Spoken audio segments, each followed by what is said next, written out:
Hello, everybody.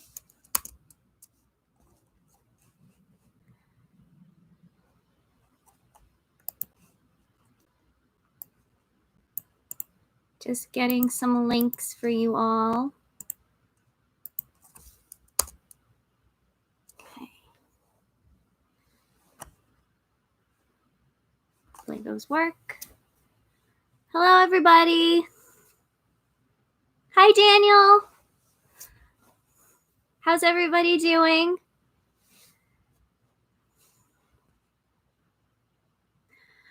Juan, my love, how are you? Hi, Hannah. Hi, Lisa.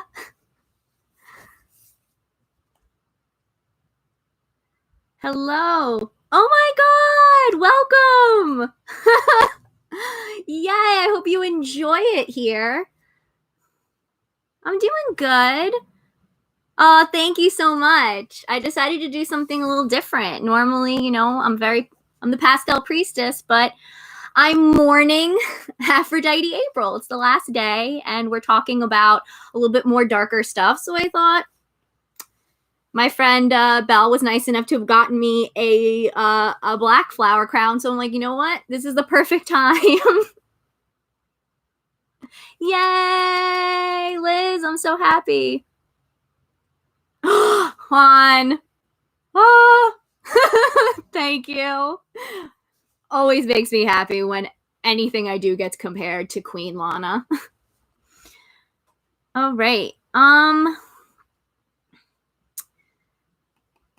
So I wanted to, before we get into everything for the stream, I just wanted to remind everybody, or let you know if this is your first time hearing about it, that there's going to be a witchy/pagan convention this weekend. It actually starts tomorrow.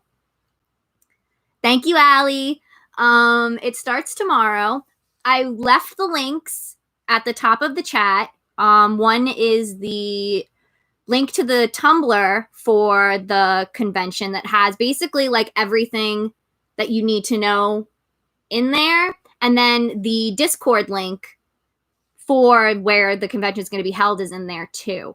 It doesn't open officially until tomorrow. So if you join the Discord, you're going to be waiting in the lobby. But I wanted to let you all know because I will be doing 2 panels.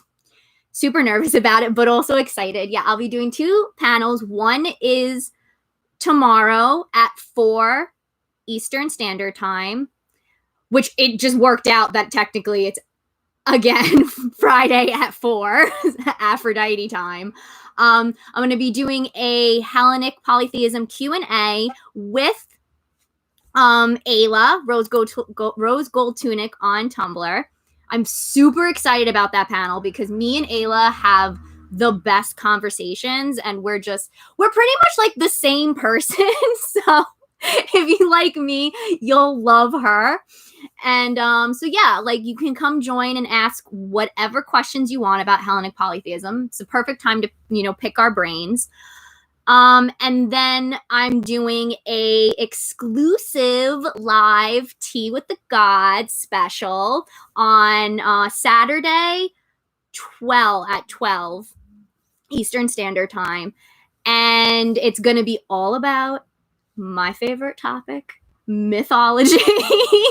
We all know how much Jessie loves to talk about mythology. So, yeah, so it's just going to be a live Tea with the Gods. Is going to be, if you liked Tea with the Gods, is essentially what it's going to be like, except it's live. And then I will also have a Q&A afterwards, so you can pick my brain, even though you guys pick my brain here anyway. But you can pick my brain there about mythology and all that fun stuff. So there's also a crap ton of other really great panels being held, so definitely check it out. It is free to attend, but we do encourage people to donate to charities that are helping with the COVID-19 crisis. We have a list of charities in the Discord. And donors actually get extra perks. I think there's like exclusive panels and stuff that only donors can attend to. So Yeah. So you get extra perks. And of course, it's just nice to donate because that's what this whole thing is about. We've actually already raised $300 the last time I checked. So it's like really good. But yeah, I hope that you'll attend and check it out. It'd be nice, of course, to see familiar names. It'll probably help me feel a little bit less stressed out about it all. So definitely, if you can, check it out. I am still planning on kind of like releasing that. So if you can't make it, I do plan on, it's not like that's it. You'll never hear me talk. Well, you're always going to hear me talk about mythology, but I'll probably release that at some point. But for now, it's an exclusive to the convention. So you don't have to like freak out like, oh my God, I'm never going to hear Jesse have a whole thing about mythology if I miss this. That's not how that's going to happen. That's totally okay if you can't donate, we're all and not everyone's in a position where they can, especially with everything going on right now. So don't have to feel bad about it. I do work with Aphrodite. I am a devotee of hers.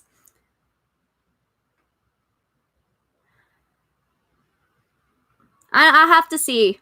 I don't usually like to, I usually encourage people to talk to deities themselves. I don't usually like to kind of step in and get involved too much with things like that. So, sorry. Okay, so let us dive into the theme of well, I don't channel either. I just use divination. So yeah, so let's talk about shadow work, shall we? I have been doing a deep dive into my own shadow. It's been intense. It's been extremely difficult, but it's been very, very rewarding. And I kind of wanted to talk about the whole process because I've been getting a lot of questions about exactly how you do shadow work. So I figured I could break down for all of you exactly how I've been going about it, so you get an idea. But I just want you to know that just because this is the way that I do it doesn't mean that it's the way that you have to do it. There's a lot of different ways to go about doing shadow work. This is just the way that works for me. So I can't do shadow work in the daytime when the sun's out. I just can't do it. It just doesn't feel right to me. It feels better to be in the dark with the moon and, that whole, just that, it has that environment, of feeling like, okay, we're going to the dark part of my soul and of who I am and what I've been hiding from myself and not wanting to deal with. It just seems better to do that during the night. So I usually wait until the sun goes down, and it's usually like I do it more like close to like 9-10ish, and I turn all my lights off. And so all I have going is my candles, and I have a cute little projector thing that my friend got me. It's really super cute. Yeah, grab it. It's like this thing. And it just projects like stars and the moon, and I can have it like spin around. So I like it. It gives like a nice little like aesthetic to the whole thing. And then I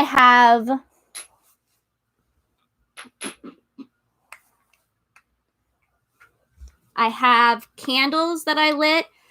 I use, you could see they've been melting down. I use a black taper, a pink taper, and I've got these from Inked Goddess Creations. This is like a third eye votive. I decided, actually, my original purpose of getting these was for meditation. And then when I started doing shadow work, I was like, these would be really good. So I use these. I have these 3 candles lit because the purple is really good for, again, like psychic abilities, the third eye, and all that. So I figured that would be a good thing to have while I'm trying to like delve into my own subconscious. And then black is kind of like standard for shadow work. And I decided to go with pink because just to give that sense of self, like this is for self-love purposes. This isn't to beat myself up. This isn't to get mad at myself. This is all about growth. This is all about trying to better myself. This isn't about trying to weaponize anything against myself. So the pink candle kind of reminds me of that and just adds that kind of element to everything that I'm doing. And it also feels, since I'm doing this with Aphrodite, it makes me feel like I have all of her sides there, you know, because I have the black one that represents her more darker aspects and then the pink one that represents her lighter aspects.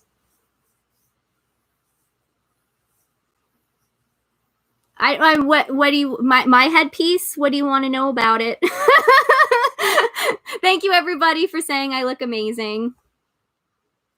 Oh, the robot. We could talk. Yeah, I could show you guys the robot later. He's sleeping right now. Everybody who doesn't know, they're like, a robot? Oh, my friend got it for me. I'm pretty sure she got it from Claire's. I'm pretty sure all my flower crowns I have came from Claire's. Thank you. Okay. So I have, yeah, those candles going. And then I always make sure I have some water. Always make sure you have something to drink by you. And maybe a snack. I usually wait until after I'm done to eat because I'll just be sitting there snacking the whole time. So I usually save like a nice like food as like my reward after, you know, like I'll have some ice cream or I'll have, you know, just something that I'm really looking forward to. Oh, thank you. I know not a lot of people get to see the gothic side of me. They're so used to, you know, the pastel side and the flowery, you know, pastel flowery side, the spring side of me. One thing that I started doing, because I like to get in like, not like a meditative state, because sometimes that's hard to do. It's more of just kind of like, I sit for a few minutes and kind of like take some deep breaths and just kind of remind myself why I'm doing this and get my head into the space that I need it to be in to be able to walk down this path, especially because I have a tendency of getting like super distracted. I also make sure my phone is on do not disturb and I have music playing because, well, at first I wasn't going to, and then my brother is super, super loud. So I was like, oh, fuck, I'm going to need some music playing. And I started actually listening to Lana Del Rey instrumentals. And one of the things I found, though, is there's someone that on Apple Music that has, I think it's called Piano Dreamers, and they have a whole album of just piano versions of her songs, Lana Del Rey songs, and I really, really enjoy it. And that's actually been helping so much. So I've been using that because I couldn't really find more like, I guess, spiritual music that did anything for me. It felt like way too distracting. Like I tried to do like the drummings and a lot of it and the chanting, and a lot of it was just too distracting for me. And I found that like having like something that's comforting to me, and Lana Del Rey's music is very comforting to me, and it does actually inspire a lot of emotions in me, that kind of helps. But it works not having the lyrics, because if the lyrics were there, then I'm going to get super distracted. Yes, of course we're talking about Lana. I can't help it. But she's been helping me with my shadow work. So there's a reason. Yeah, I've been playing that. Juan actually recently made a whole playlist on YouTube for Lana Del Rey instrumentals that he thinks is good for meditation, and I can't wait to try that out because yeah, I like me some Lana Del Rey, if you haven't noticed. So I have that playing. I make sure my phone's on Do Not Disturb because I don't want to be distracted. I don't want to be interrupted because that could be really jarring.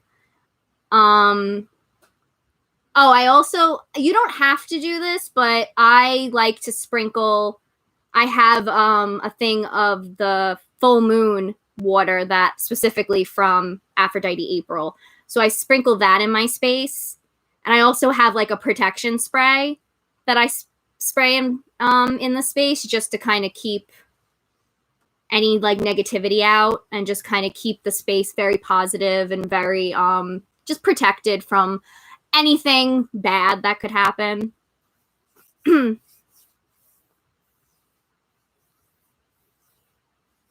Oh. Oh, good.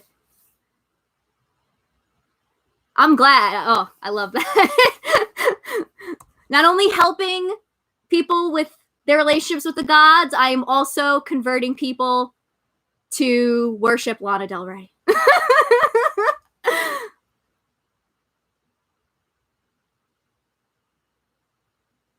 Oh yeah, Liz, about the girl who died because and with all of that, yeah, we'll definitely talk about that because I kind of want to.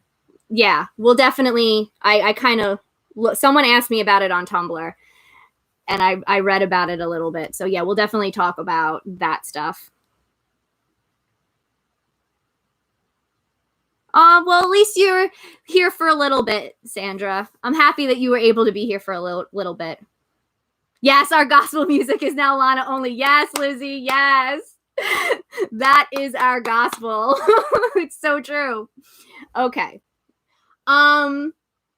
So yeah, I have some Lana instrumentals playing. I have my phone on Do Not Disturb. I kind of get my space set up and kind of protected and feel like a safe space.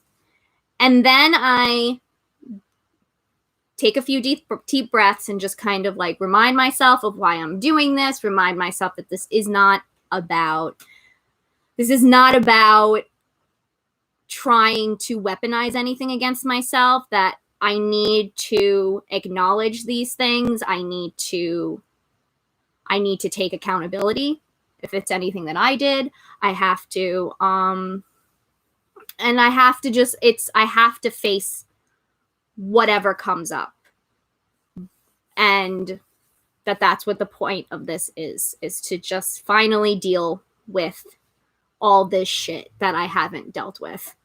And knowing that I have the gods with me and knowing that I have their support and their love to guide me and that I'll be okay. And I kind of just, get into that space. And then something I started doing that I wasn't planning on doing, but my friend Ayla mentioned it. You guys are distracting me with all the Lana talk. I started doing, Ayla suggested, instead of like, this is actually a really good idea for people who might have issues like visualizing or like who have issues with meditating, like doing those like guided meditations in their mind. She recommended writing, like doing kind of like a writing instead of like a meditative writing where you write out the meditation. So like what I started doing is it's just kind of like whatever comes into my mind about like how I start my meditation is what I wonder if I could, where did I put it? You know what? I might actually share one with you guys just so you get an idea of what I'm talking about.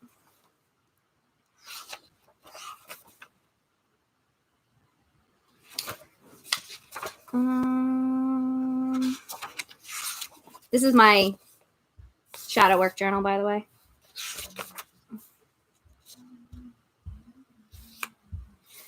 That's a little like, I don't want to like bore you guys with it being too long.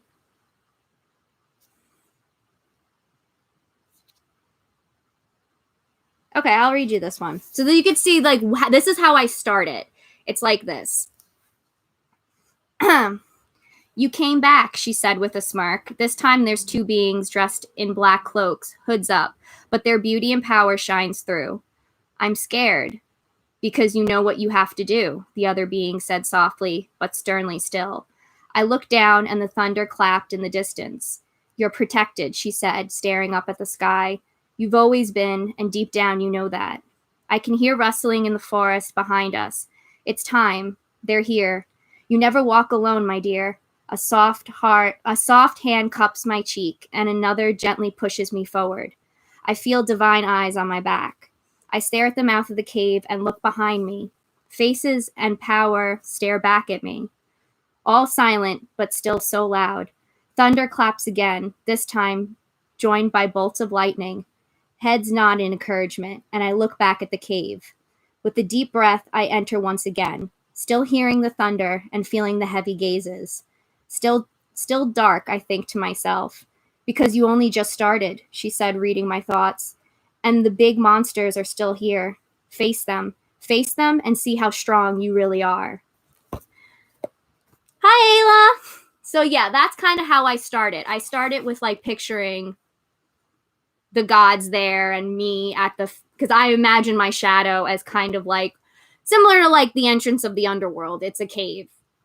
And I have to go in every time I do shadow work. It's me walking into the cave and into the darkness and kind of dealing with whatever comes up. That's how I kind of picture it. So, and that's what I do each time. I started out where it's kind of like I write whatever. I don't want to say necessarily I'm thinking because sometimes it just comes out. So I like to imagine that that's really what's happening, that, you know, that's the gods there. But yeah, that's how I started. And it helps a lot because it just really gets me in that space and that headspace of this is where I'm going. This is what I'm doing. And it's just, it's kind of helps figure out like where to go and how to start, at least for me, because when I just really imagine walking into that cave and then just whatever needs to come up for me comes up. So for me, shadow work is essentially it's mostly journaling, because for me, journaling has always been something that truly connects me to my subconscious. Like when I write and I get into that headspace, things just start coming out. I've made most of my breakthroughs either through talking or through writing. Those are where my breakthroughs come, especially because like when I do either of them, when it's like I don't overthink it, because that's my problem. When I start to overthink things, then I start censoring myself. Then I start being like, well, no, that didn't really happen. Like I start gaslighting myself. I start making like I'm lying, you know, like if I just don't think about it and I just honestly put pen to paper or speak, then that's all of a sudden all of this stuff just comes flowing out of me. So for me, essentially shadow work is kind of like more like ritualistic journaling, you know. I do also use tarot sometimes if I need answers to something. If I'm not sure where to go, or if I feel like maybe I have a certain blockage, I use the cards to kind of, which are essentially like the gods talking to me and saying, this is where you need to go, or write about this, focus on this. So that's kind of how I do it. And then I just go as far as I can. You know, a lot of times I have to stop when I make a big breakthrough, and especially if I start feeling really emotional, because so far every time I've ended my shadow work sessions bawling like a baby. Just completely bawling. And then it's really, really, really, really important that when you do shadow work, make sure you have something that you can do right afterwards that's super calming. You know, very much self-care. Like whatever it is that you enjoy that brings you comfort and makes you feel good, do that afterwards because you're gonna need it. You're gonna need it. Yeah, like I said, I've been crying my eyes out, and I've made a lot. I've only been doing it for really like a few days, and I've made so much breakthroughs and made so many realizations. It's been, like I said, it's been extremely difficult, but so rewarding because now I understand so much of what I've gone through and how I work and why. The big thing too that came from it is I have so much more self-compassion and forgiveness for myself because I'm seeing like, this is what's happened to you. This is the way people have treated you. This is what you've been lacking. This is all you've known. So no wonder you made the decisions that you did and you behaved the way that you did. And you chose the way that you chose. Like it makes sense. And I used to beat myself up for a lot, but now it's like, I'm like, no, you know what? Like I have more compassion. Like the other day, no, it was last night. I legitimately like envisioned myself hugging my younger versions. And I actually went like this to myself and hugged and I said out loud, Jesse, I'm so sorry for what happened to you. And it was like a really powerful moment for me because I don't acknowledge anything that's hurt me because I always think I'm the one at fault or I'm making it up or I'm invalid in some way. My feelings are invalid in some way. So this was like the first time really that I actually like said I'm sorry for what happened to you and acknowledged that stuff happened to me, that I've been hurt, and and that's just yeah, heavy stuff. It's a lot of heavy stuff and it's really emotional, but it's been a journey so far, even though it's only been a few days. It's been a journey so far. I definitely recommend shadow work to people, especially if you feel like there's a lot that you don't understand or there's a lot of stuff that you kind of know you haven't been dealing with that you need to deal with. But it is important to make sure you're in the right space to deal with it because it is heavy and it's hard. But like I said, it's worth it.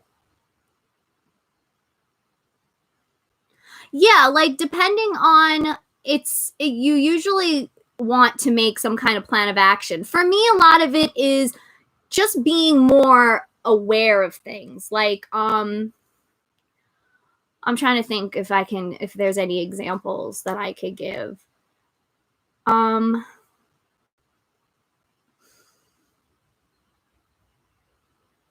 Just kind of like knowing that like the way that you may react to certain things. Like I know for me, one of the reasons I wanted to do all of this is because I was having very strong reactions to things that I wasn't proud of and I didn't really like. And I kind of wanted to explore and see why I was like that. And then my breakthrough was realizing, oh, this is why I get that way. This is why I take certain things very personally and I take things as like a threat and an attack when they're really not. So now it's like I know it's there and I remind myself of that. Like when I feel those emotions come up, I say, no, remember, this is you reacting because of this.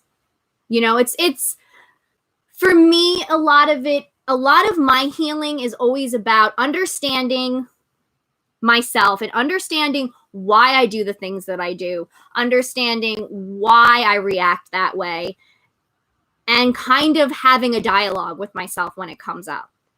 I do that a lot with like my depression and my anxiety, my negative self-talk. It's really about having a dialogue because I think sometimes it's like things happen and you impulsively just react to it. There is no take a step back and go, wait a second. I know what's going on here.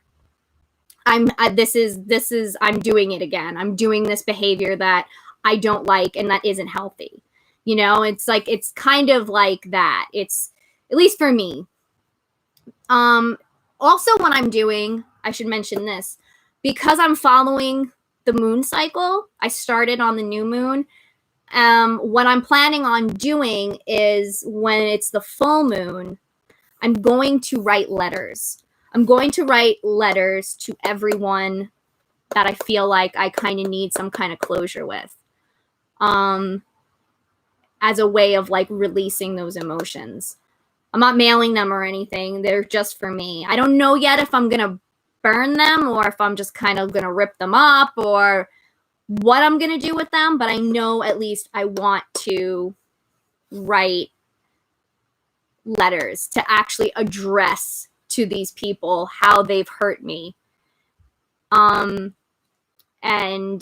because that's one of my big issues is I don't acknowledge when I've been hurt, because for me, I grew up in an environment that very much was like, saw things like that as weakness. Like if you admit you've been hurt by someone, that means you lost and they won. You know, that's kind of the environment I grew up in, even though it's not real. But that's the environment I grew up in. So for me, I've never really acknowledged when I've been hurt in the past. So it's kind of like just manifesting into me just not trusting people and feeling like everyone's just going to abandon me or everyone's just going to hurt me in the end. Or I don't take a lot of what people say, like the nice things people say, seriously, because it's like, well, my other friends told me that I was a great friend and I was wonderful, and then they ditched me the second someone else came along. So obviously you're going to do the same thing. You know, like that's kind of, I've never really acknowledged that before now. So now I kind of want to write those letters to people and be like, and say, listen, you hurt my feelings when you did this. And this is, you know, the consequences of what happened, and just kind of finally acknowledge my emotions and validate myself and say, yeah, you know what? People hurt you, and you were, and not only did they hurt you, but it really caused, I don't want to say it's trauma, but it really caused like some consequences in your life and how I approach relationships, you know, and friendships. It very much affected me. So yeah, that's what I'm doing. That's kind of my whole thing that's happening. Like I said, it's been I definitely recommend it for people who feel like they need to, there's a lot of shit in their shadow or in their subconscious that they need to explore. But like I always keep saying, like, you have to make sure you're in the right space for it.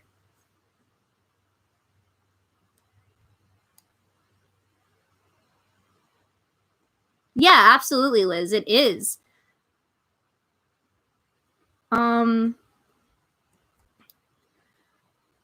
Yeah, it's difficult. Like regardless of what it is you have in your shadow, it is like I've had to make a lot of hard realizations of the kind of, because it's not even just like, because some people have really dark shit and really bad trauma in their shadow. You know, but also just acknowledging what you've been carrying around this whole time, that's kind of devastating. At least for me, it was. Like, regardless of what had happened, just when you break it down and you look at, this is what I have been carrying around with me. Like, I'm going to be 32 in June. So basically around like 30 years of my life, this is what I've been carrying around with me. This negative sense of self, this feeling that everyone is going to leave me, that everybody is out to get me, that everybody is, you know, I can't trust anybody. I'm not, I don't matter to anybody. I'm not enough. Like all of these things I have literally been carrying around like my whole life pretty much. And that's sad. Like that was sad to be like, wow, this is what I've thought of myself for the longest time. And I'm only just now, I mean, the good thing is I'm dealing with it because I'm still young. There's a lot of people who don't deal with any of this shit. Like, I love my grandmother to death, but my grandmother has a lot of shit that she's still holding on to that she refuses to let go. And she's in her 70s. So, at least now I'm dealing with it, but still, it's still like, yeah, but it like 30 years of carrying so much shit around. It's hard, but again, it is, you free yourself from it when you finally face it. You free yourself from it and you heal. You can begin to heal the minute you start facing it and just acknowledging it, and now you can deal with it. And then you won't be carrying around anymore. Or at least if you are, it's not as heavy. Because some things don't really ever go away, unfortunately, but you can definitely make the load a lot lighter.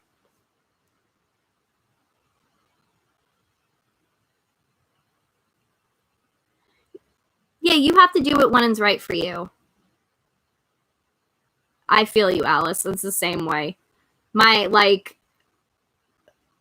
Only recently, it's kind of amazing. I went from feeling like I didn't have anybody to now all of a sudden I have a lot of people in my corner.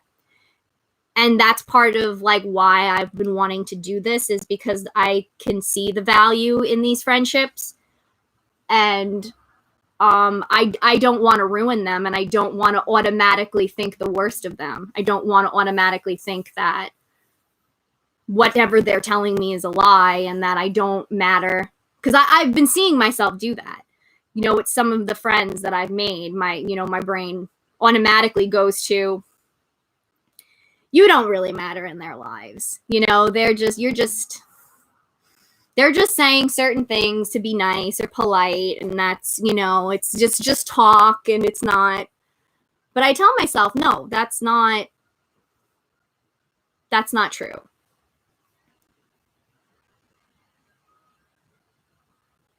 Bye, Juliet. Thank you for being here.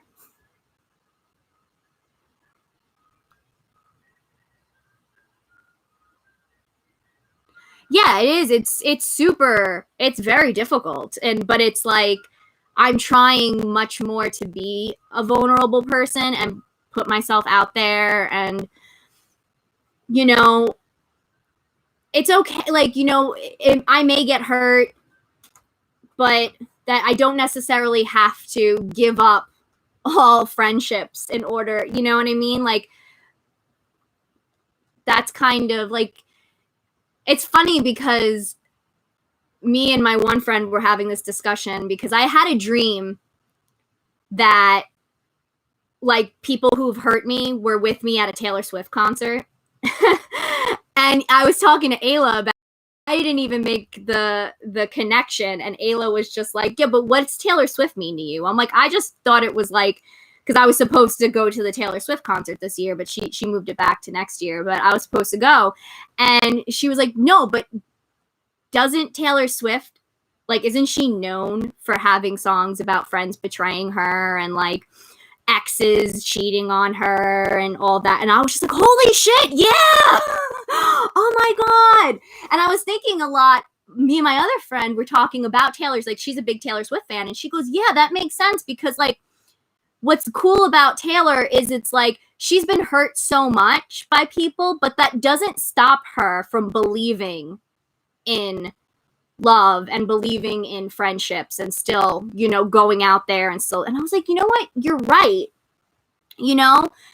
And even in her songs, she admits when people have screwed her over, or people have hurt her or betrayed her. She admits it in her songs, which is kind of for me, who grew up in an environment that's very much you don't admit that, because that's admitting weakness and failure and that you lost, So to have her be so thank you, Courtney, to have her be so open about it and go, and put the blame where it needs to go. Not that I lost or anything. It's you you did the wrong thing. You fucked up. You hurt my feelings, and that's your fault. And kind of actually be okay with saying that and saying it publicly. And I was like, oh yeah, you know, maybe that's why I was, because I only recently became a Taylor Swift fan, and my friend was like, see, this is why. This is why. You were meant to be a Taylor Swift fan, because she's supposed to help you with all of this stuff you're going through. And I'm like, oh wow. That's weird. It worked out that way.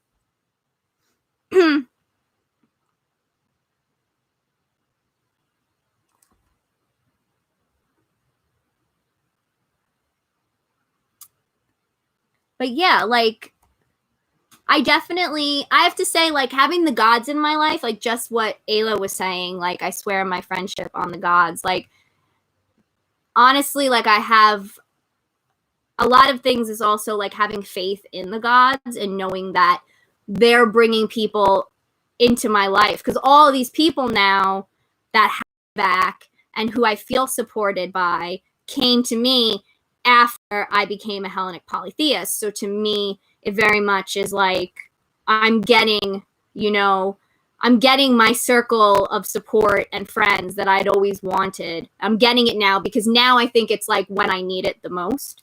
And and I'm having faith that the gods are bringing people in my life that aren't going to hurt me and aren't lying when they say good things about me. And it's so far it's been like, it's definitely like it makes me feel a little like exposed and raw, but it's been so far really rewarding to finally kind of be open and honest with people in my life about like what's been going on with me, like especially like me and Ayla. We've been like there for each other so much lately, where we're just like, I need to rant to you about something, get on the video chat. Or, you know, like when I was going through like my little rough time and she saw it, she was just like, we're getting on the video chat and I'm gonna tell you you're awesome. And I'm like, oh, thank you. And it's just been really nice. And even like, you know, other, like a lot of just even people in the community, like we don't necessarily need to be like super close friends, but I still feel like, you know, with a lot of you all, we've had really great discussions and talks, and we've been there for each other, and I feel like it feels good, and I'm being much more open and vulnerable with people, and I feel like I'm kind of more being rewarded for it than harmed.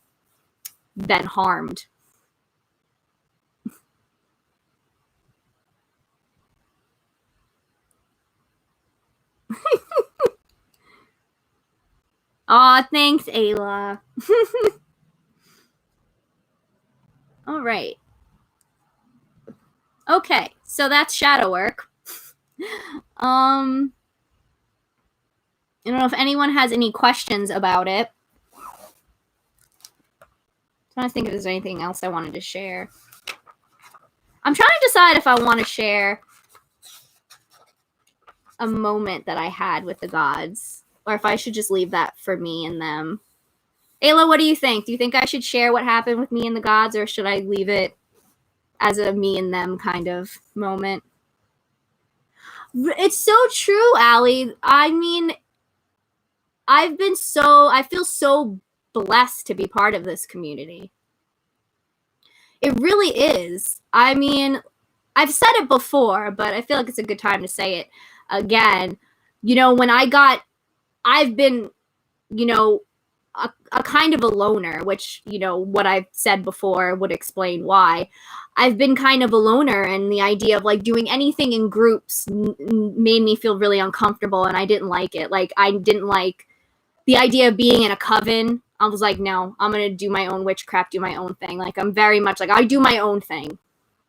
And even with worship, I was like, you know, I don't need to, you know, be part of any community, whatever. I'm doing my own thing. And then it just kind of, I feel like, you know, Aphrodite especially just was like, yeah, no, this is good for you. And just like kind of pushed me into, you know, being more part of the community. And it's been literally my favorite part of being a Hellenic polytheist. It is literally I love it so much to have this bond with you all and being able to have these fun conversations but also serious conversations and be super supportive and loving and caring. Like, we don't need to know each other personally in order to give a damn about each other, which I love, because that's just how I've always been. Like, I feel like I don't need to know you personally to actually, want good things for you and be happy when good things happen, and or want to help you if you need help. Like, I don't think I need to know anybody. It's just, as human beings, I feel like we should just give a shit about each other and help each other out when we can. So it's been like really nice to have like a community that feels that way too, where we just very much like automatically bond, and we don't, we don't need like necessarily like a warm up period or need to like, question each other on everything, and that we're very like judgment free with each other, and we help each other out with the gods in certain situations, and we uplift each other, we encourage one another, and we cheer each other when good things happen. Like, it's a beautiful, beautiful thing, and it's my favorite. I love it so much, and that's why like I get so protective of our community, and I'm just naturally am someone that gets super protective of the people I care about. So it's just like, that's the community I'm very protective of, and I'm like I'm ready to get all like Aphrodite and Aries on anybody that tries to, harm us in any way. But yeah, it's a really beautiful, beautiful thing. And it's something that I cherish deeply.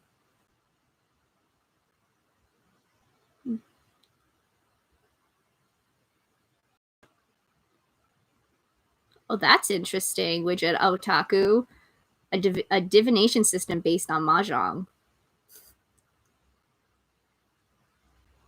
Yes. I mean, I still think we're kind of awkward, but at least no, I am.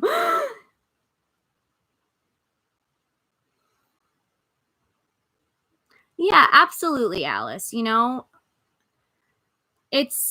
It is okay. Like, I think that's definitely a good point to talk about, like the idea that sometimes we feel negative things and that it's okay to feel those things. You feel lonely and that it's okay to feel that way. But you can also, reach out and find people. A lot of people feel the same way, honestly.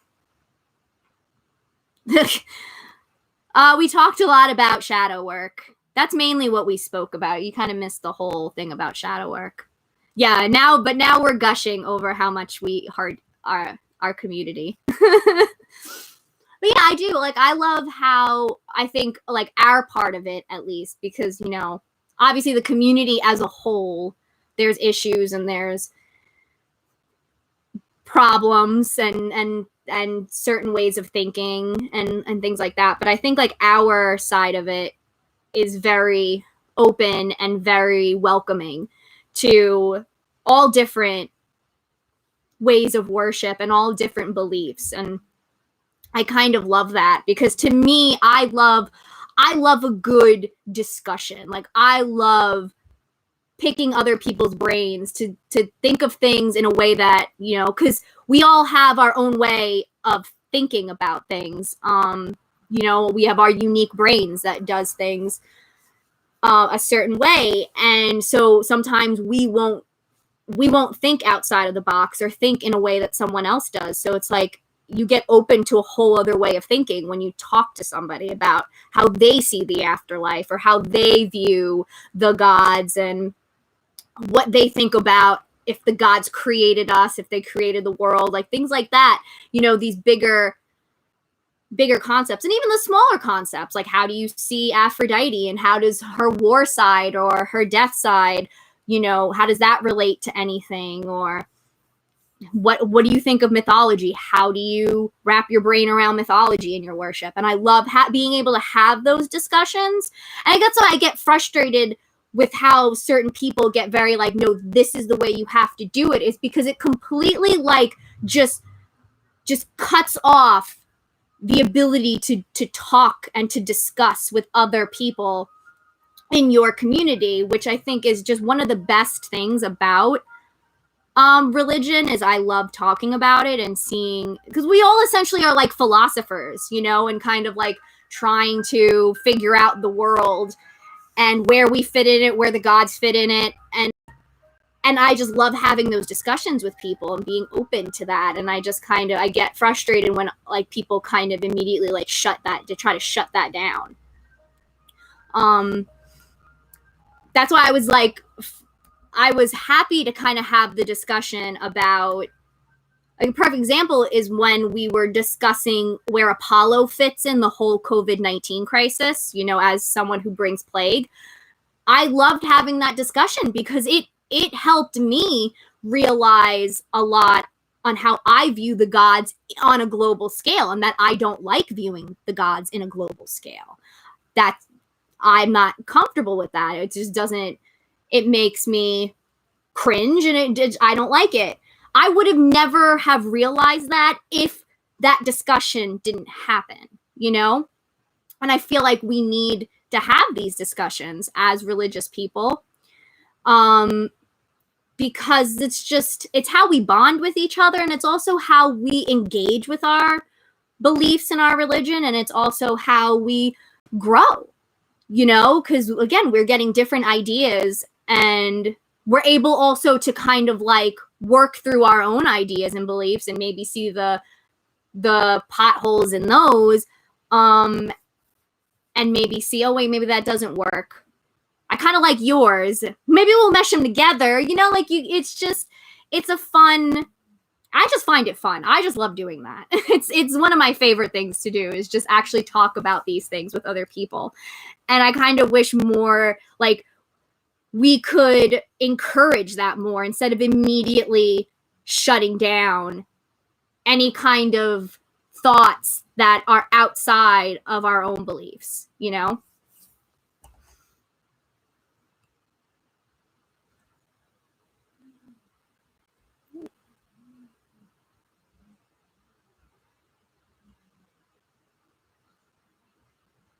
Yeah, I think there is an ice cream truck. It is, exactly, Allie. It is a beautiful thing. Actually, yeah, you know, oh, thank you, Lisa. That reminded me, I wanted to say happy Thargelia, Thargelia to everybody. It is technically it is Apollo's birthday today. So he is allowed to crash the live stream. He is the birthday boy. I technically am not celebrating until May, but according to Athenian calendar, it's today.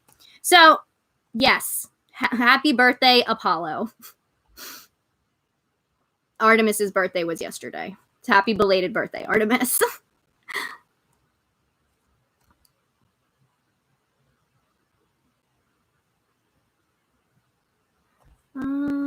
Okay.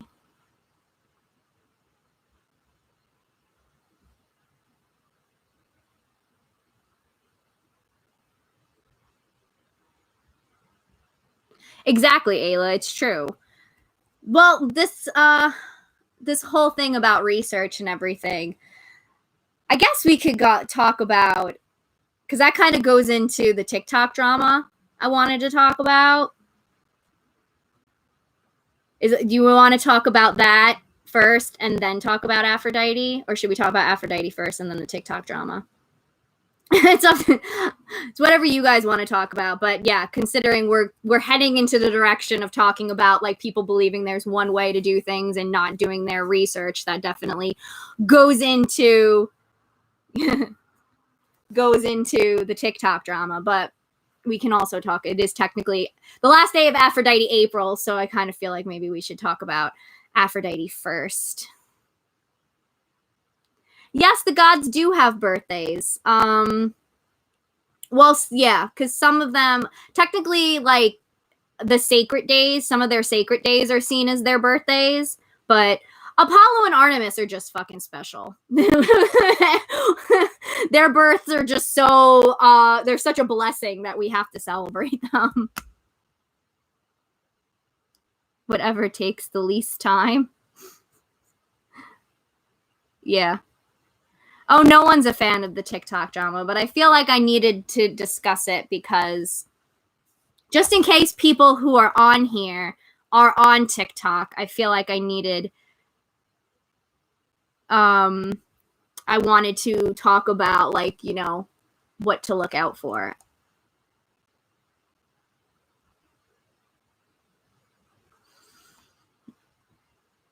Yeah, like for me, it's less about like, let's dish about what is the fuck's going on TikTok. It's more of just kind of like I'm seeing a pattern, and for me, it's very important specifically for the youngins, because I do know I have a lot of, you know, teenagers that follow me and everything. And to me, it's important as an adult that some people do look up to really make sure that they understand that you can't listen to what anyone is saying on the internet. You know, that you have to be skeptical. The skepticism is a very good thing. I've talked about it a million times. Skepticism protects you from things. And I kind of really also wanted to talk about how, regardless of what religion you're in, you are not exempt. Like, we are not exempt from a lot of the shit that goes on in the church, because it's just on a very smaller scale. But in any religion, there are going to be people that want to take advantage of you, that want to control you, that wants to uplift themselves, you know, and make themselves look better to get attention or whatever. It's regardless of what religion you're in, you're gonna have that. And I kind of just want to I just kind of wanted to make it like a teaching moment, essentially. Not to sit there and be like, let's go over every single thing that goes on TikTok now. Because, no. It's more of like a teaching moment, you know? So, I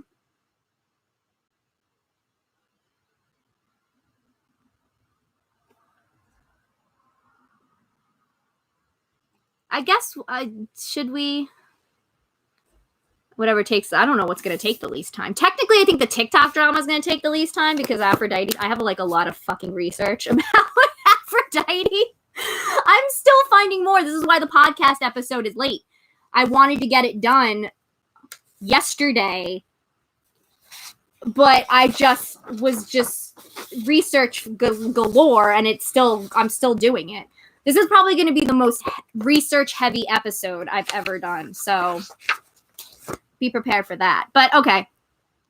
I guess we're talking about TikTok. I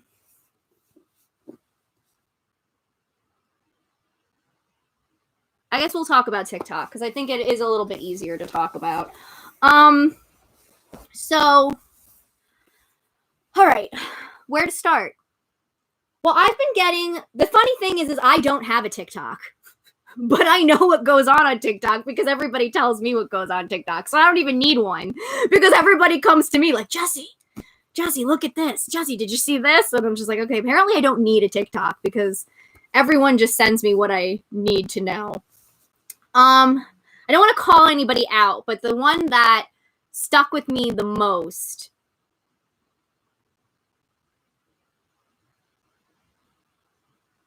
well, lucky for you, Viral. Apparently, like, it's like you're more likely to find the drama than you are to find the not drama.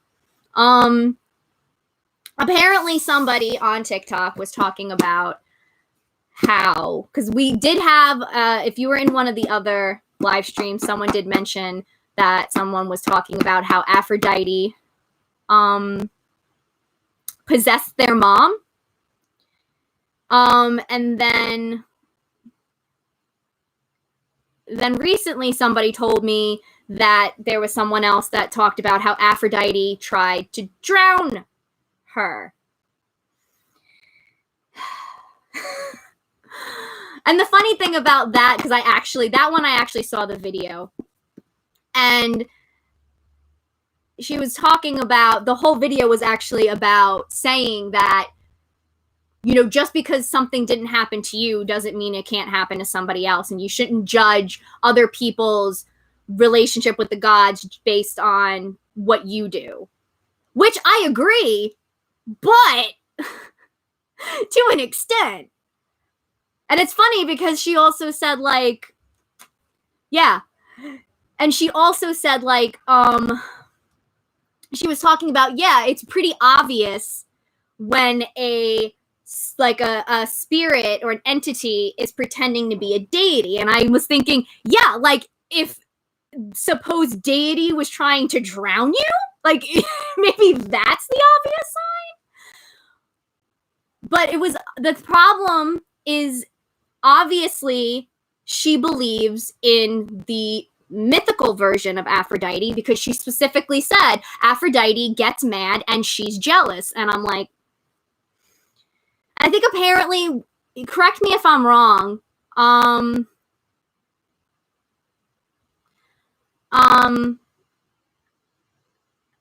yeah, wow, yeah. See, everyone's like, what? Correct me if I'm wrong, but I think she said that, like, the reason, too, that Aphrodite tried to drown her was for a real fucking stupid reason, like that she put the wrong candles on the altar or something like that. Yeah, see, that's exactly what she said.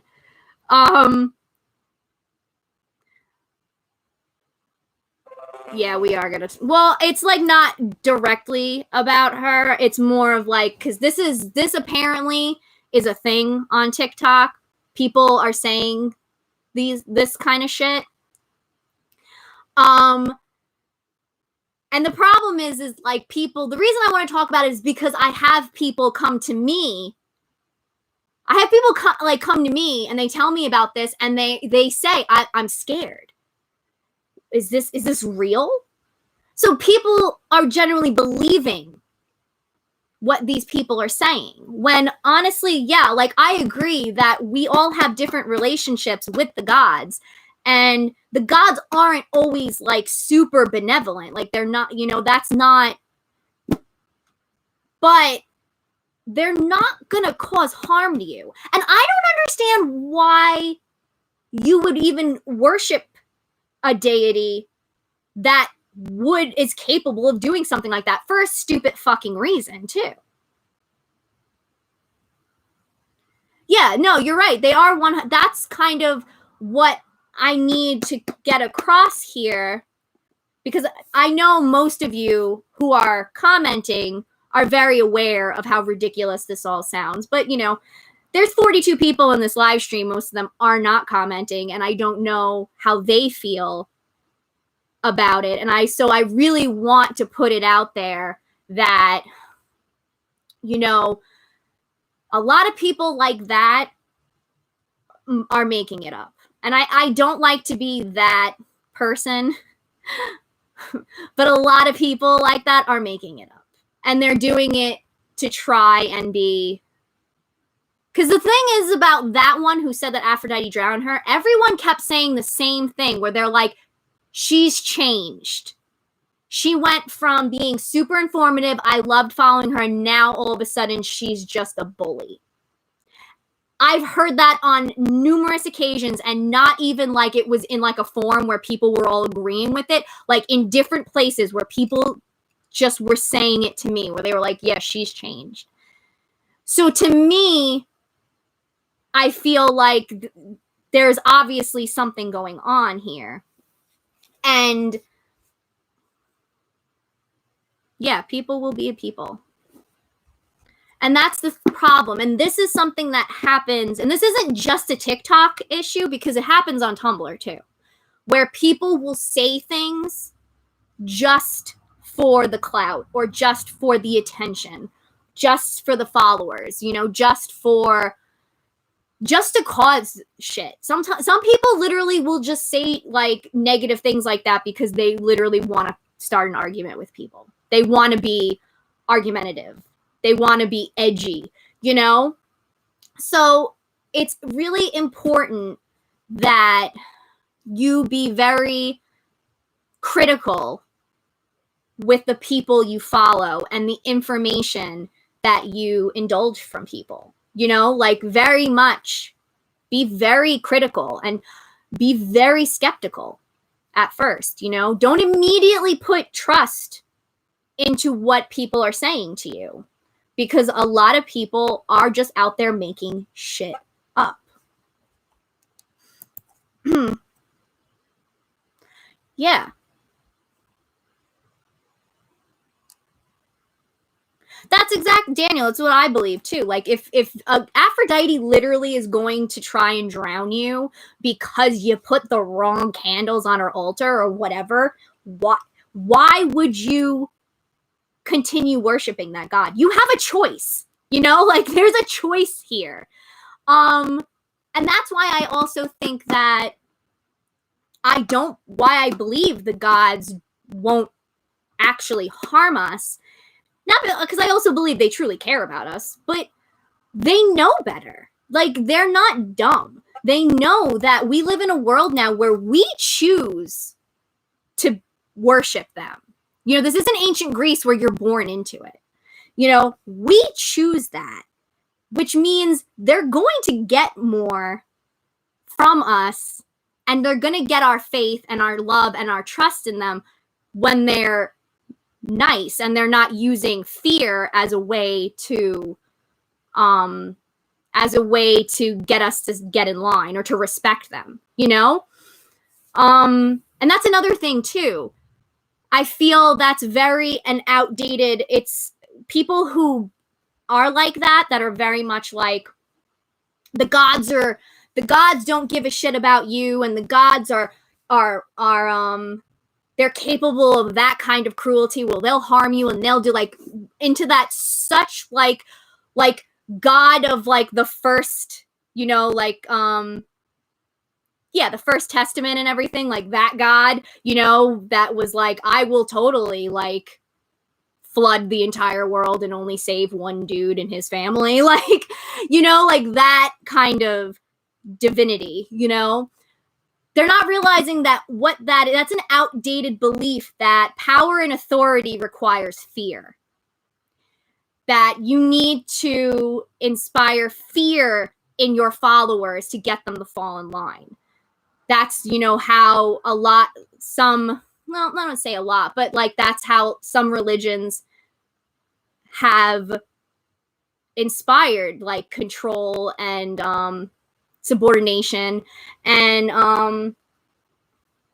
all that in people. They used fear, you know. It's always like, if you don't do this, then God won't be happy with you, or the divine won't be happy with you. Or, and again, it's also the same thing with like rulers, you know.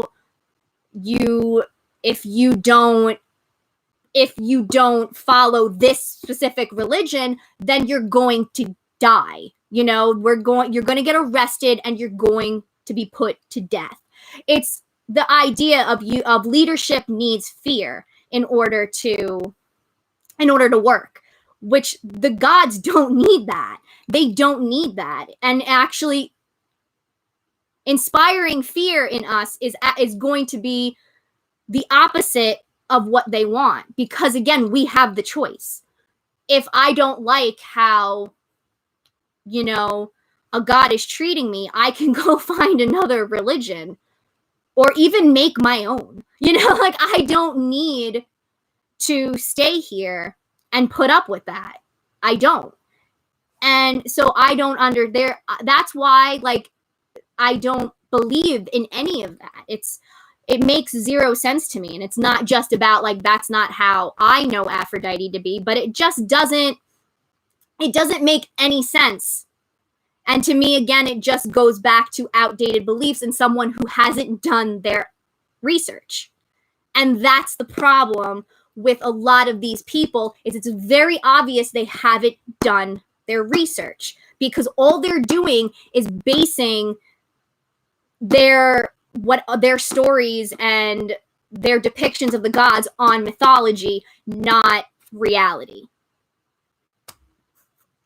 Like ranting.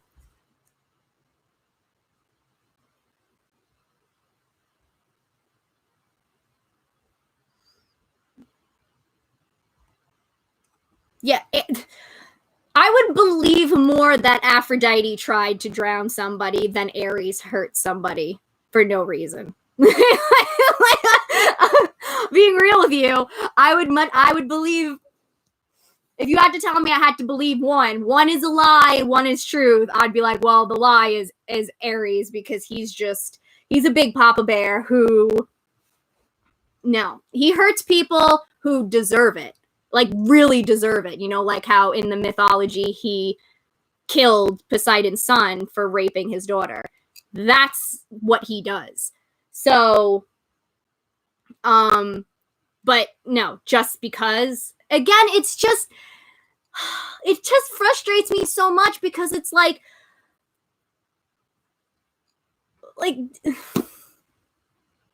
do you not understand how like simplistic and like I'm getting frustrated.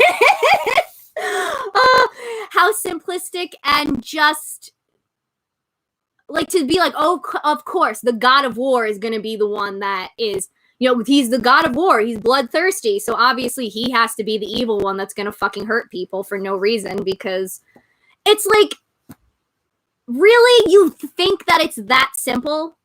That it's just that's all that it is? That there's not more to it than that? And like, you don't even try to look past that and like be like, let me see what else is going on. You know, I don't. That's the thing that frustrates me is there is a clear lack of care with a lot of people who claim to worship the gods. There is a very lack of taking it seriously and doing their research and putting the work in, because it is fucking work. All religion is fucking work. You know, it's not that simple where it's just kind of like you just pray and then that's the end of it. No, like there's work involved. And a lot of these people, especially on TikTok, because they are younger, I do think that they see it more as like some kind of phase or like a trend or a fad, you know, like, hey, yeah. It's like that cool thing of like, oh yeah, I worship the gods, because it's like anti everything else, you know? So it's kind of like, it's instead of, you know, being a Satanist, it's, oh, I'm a Hellenic polytheist, or I worship the Greek gods and everything. But then of course they think that they're in a way Satanists because they think Hades is Satan. Exactly, Courtney. They can't be I can't say it.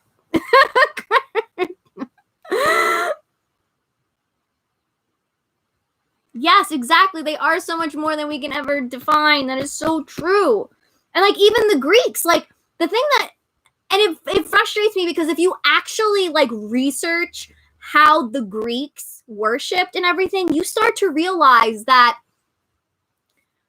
there wasn't one way to do things, because they didn't even have one way to do things. They did it all depending on what city-state you were in, depending on what time period you're in. Because again, people treat ancient Greece like it lasted for 10 years. Like, no, ancient Greece was around for a while. So things changed and evolved over time. And so there's not one way to do things. And like, they debated things. Like, they saw the gods in different ways. Like one of the things that I learned with, that I loved reading about with Aphrodite's war side is there was ancient debate about whether Aphrodite had a war side. They were debating it. So even back then, there was no one way for anything, because they were debating it. Like my boy Socrates literally died because he's like, fucking Homer ain't shit. Homer ain't shit, and I will die on that hill. And the Athenians said, okay, yeah, you're gonna die on that hill. So like, you know, there were people back then who were still even like, no, like mythology doesn't portray the gods correctly at all, like that. And I'm not cool with that. I'm not cool with teaching our children that. That's what Socrates' whole thing, and that's why he's my hero. I adore him. I'm like, that's me. Oh man, I die on that hill too. The Homer ain't shit hill. Yes, I will die on that hill too. Homer ain't shit, okay? People treat him like he's some kind of like prophet of the gods, and it's like, no. He was literally just some dude writing fan fiction. And honestly, we don't even know who Homer really was. So we don't even fucking know.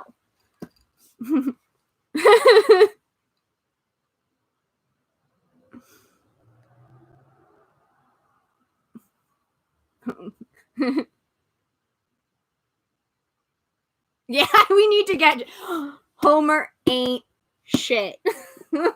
I'm so saying that in my I'm saying that in my panel on Saturday. No one's stopping me. It's my panel. I will say that Homer ain't shit. But it's the truth. Like, but people even, but today we're having these arguments about the role of mythology, and people want to treat mythology like it's the Bible, even though nowhere is it said that mythology was given to us by the gods. There's nowhere it says that. And it's not, you know, it's not sacred scripture, because especially it changes, like it changes throughout time. Like people write new stuff. Like Homer has his stuff. Hesiod has his stuff. Apollodorus has his stuff. Like everybody has all their different stuff. And you even have like contradictions in Homer. I love pointing this out, but like you have the hymn to Apollo. That's all like, you know, when Apollo was born, he declared his, you know, his big attribute, which was, you know, give me my bow and give me my lyre and give me the ability to see into my father's head, because that's his prophecy. That's what it's believed, is that Apollo has the ability to see what Zeus sees. But then the Homeric hymn to Hermes talks about how Hermes made the lyre and gave it to Apollo as a peace offering for being a little shit. So, which is it, Homer? Which is it?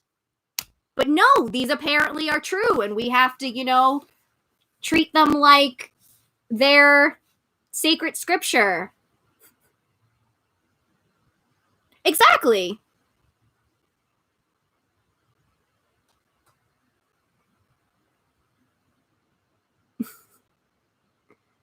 Things heating up in the Homer fandom. Yeah, I mean, the thing is, like, there's no...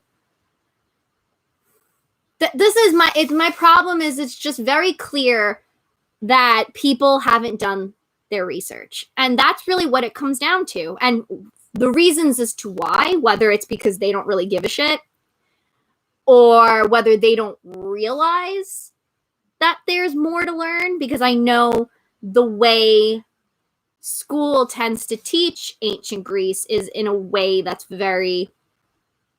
I think a lot of people do look at it through the lens of Christianity.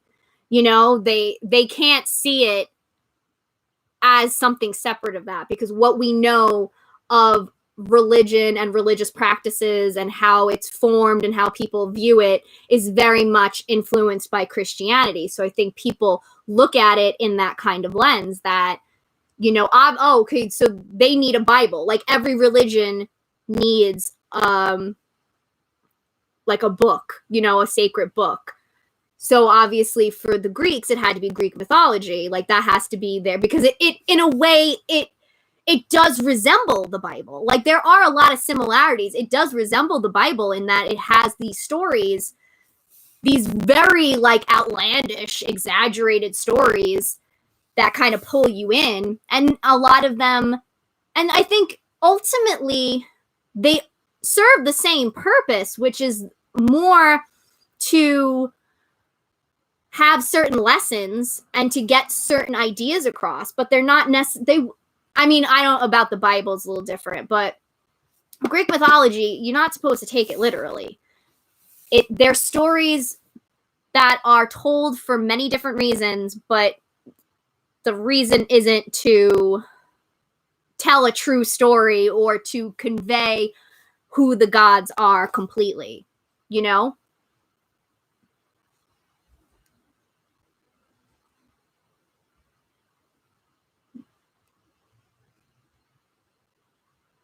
Exactly. Yeah, Ayla, you're right. That technically, yeah, they wrote down, like, these oral stories have been around for a while, so. Yeah, exactly. It's all, that's the thing, too. It's just like, this isn't like, again, it's not the Bible. You know, it's just, it's not the Bible. These were oral. Well, I mean, I don't know about. I'm getting like all tongue tied because my brain is going in like a million different directions.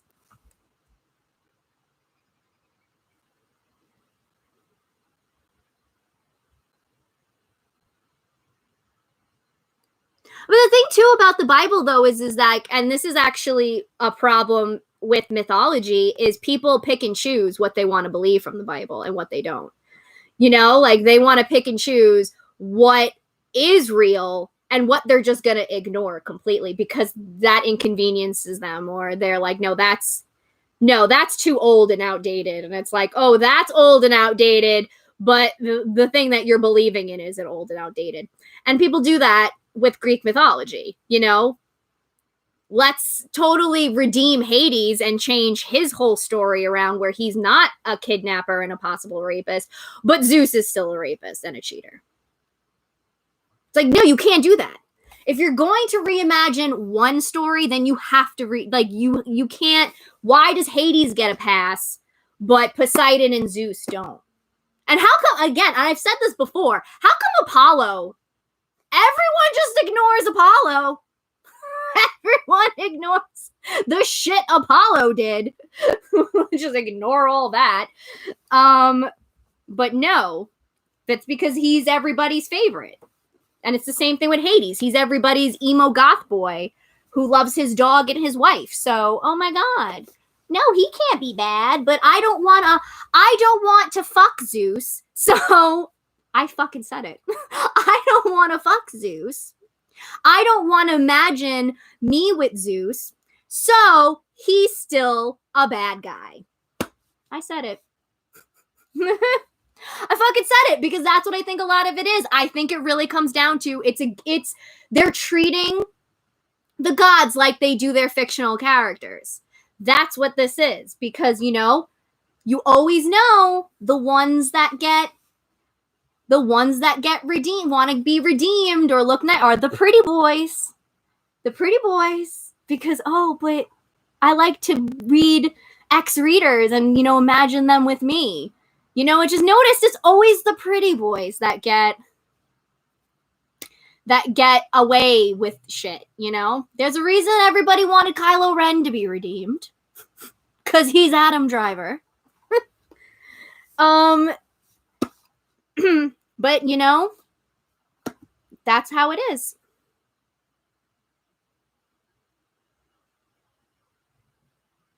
Yeah. Yep.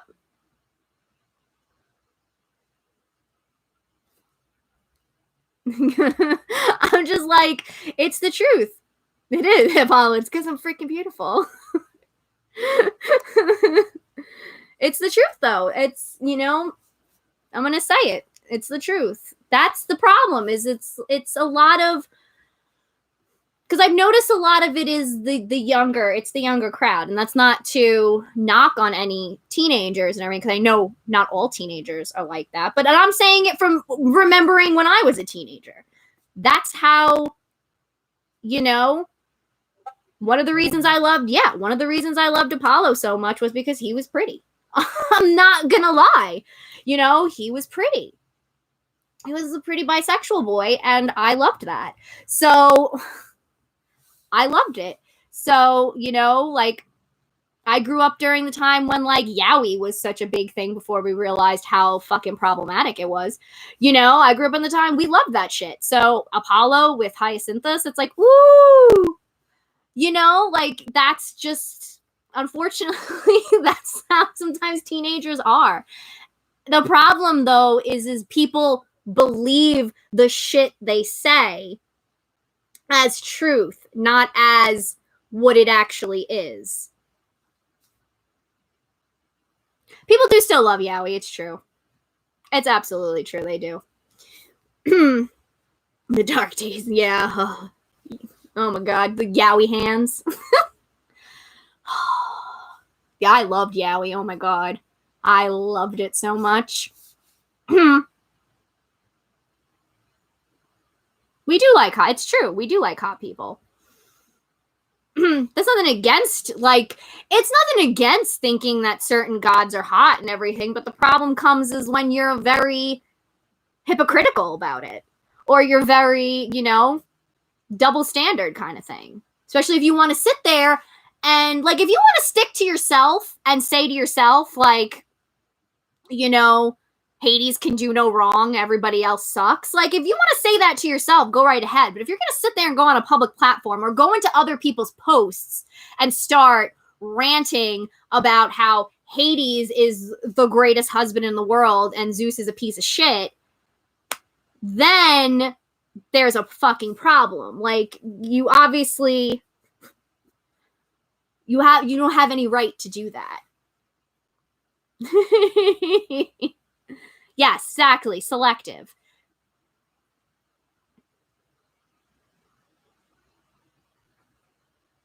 Yeah, there's definitely a lot of different stories, but that proves a point too. Just think about how many different variations there are of the freaking mint story.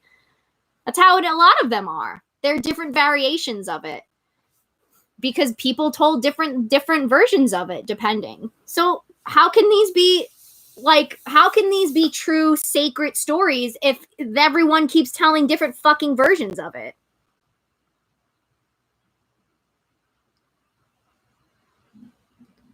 I don't know. I mean, but that's the thing. A lot of it's just like, again, people decided that they wanted to reimagine. They kind of reimagine Hades as like, you know, a goth boy. You know, like a, you know, long dark hair, brooding, you know, like that kind of, like very like Peter Steele from Typo Negative or something like that. Trying to think of other. Oh, that's too it's too old for you guys. But yes, we need to create our own mythology. That's what I don't understand. We need to. It's about fucking time. We need our own mythology because we live in a different world than the ancient Greeks did. And we need our own versions of that. We need stories that portray the gods the way we see them and that are important to the things that we go through today and have the elements that we're missing that we need today, like having more women and women relationships or having more like trans representation. I personally want people drawing the gods in different fucking skin colors. Like, I wish I could draw because I would, but that's what I want. We need to start changing how people see the gods and show that they aren't just like the way the ancient Greeks saw them and just the way that Renaissance painters made them out to be, or the way myths make them out to be. That they are so far beyond any of that.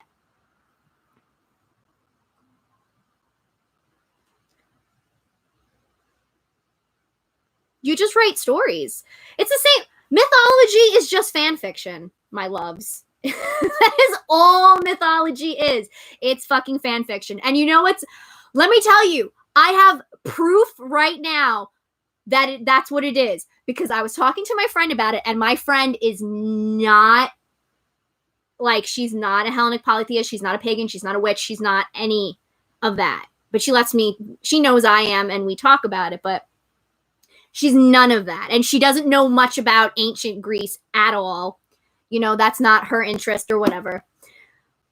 But when I was explaining mythology to her a little bit more and was talking about it, she looked at me and she went, so it's like fan fiction. I'm like, thank you.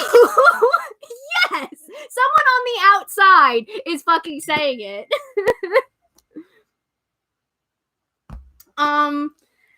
So, like, that's all it is. It's just stories. You know, that's all that mythology is. But mythology does still serve a purpose. I do want to make sure I get that out there, because I think all of my ranting on mythology makes it seem like I think we need to just throw it out in the dumpster. But no, mythology has its place, and it has its purpose, and it has its role, but it is just a piece of the puzzle. It's not the entire puzzle. It is a piece. It's an aspect of it.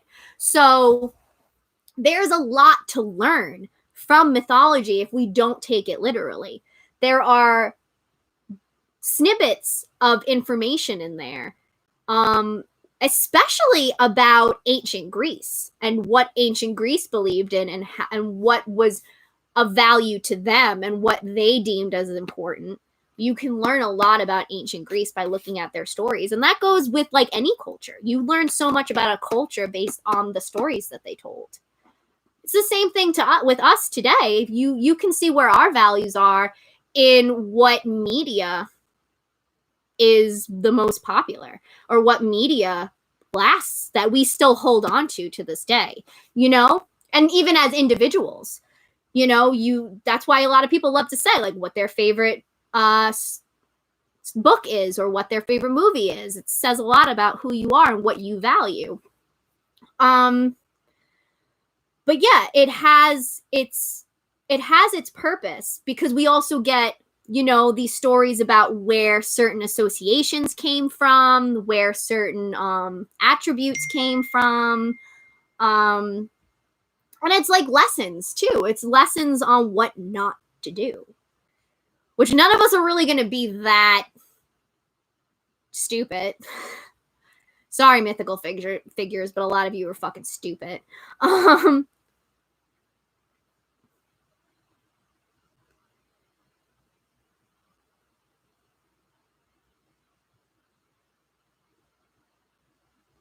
Yeah, I think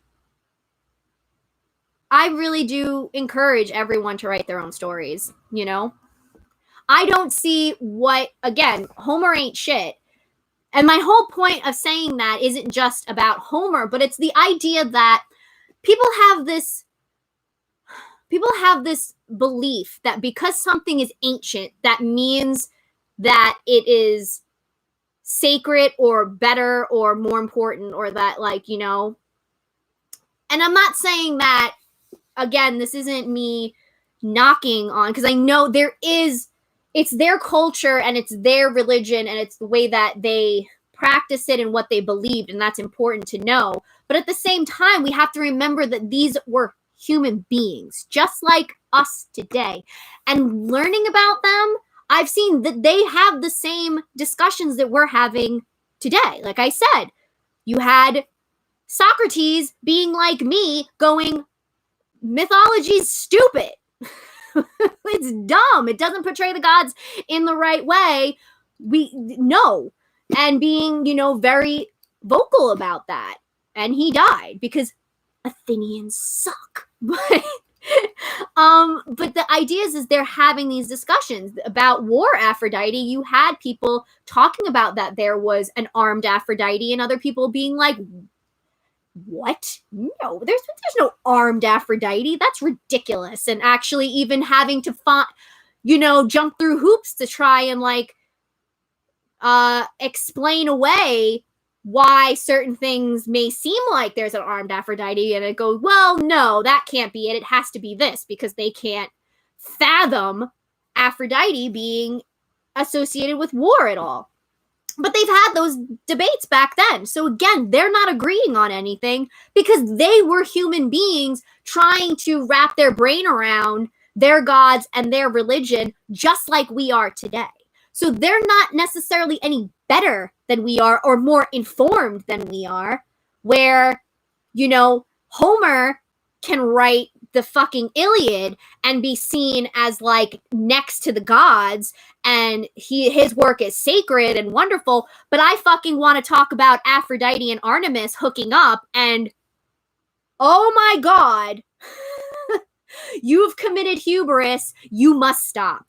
Like, why? What's the fuck's the difference? I don't see the difference, because there isn't a fucking difference at all. And that's, I'm going to be ranting about all this on Saturday too, but this is good. I'm getting all of it out because I still have to kind of go through my my script again. So now I'll be all revved up for it.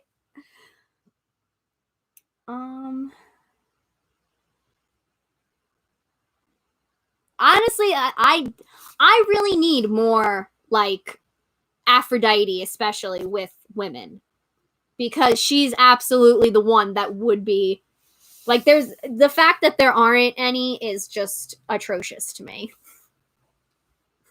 Yes, it is practice. Yeah, no, she's pansexual. Aphrodite is 100% pansexual.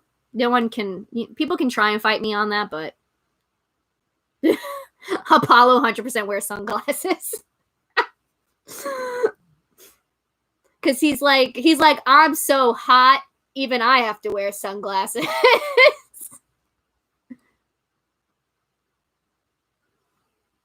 I don't think there's any way to really screw it up, you know? But I understand that. I mean, I'm like, I'm not one to really talk about, because I have problems sitting down and writing, because my brain immediately feels like I need to have a first draft right on the, like, right when I sit to write down, and when it's like, no, that no writer is like that. No writer has their first draft on the first try. Like, that's what editing is for, and that's why rough drafts and multiple drafts are a thing, because, you know, the whole point is just to sit and get it out there, and as you write and everything, more ideas come to you, or you need to change things or this and that. So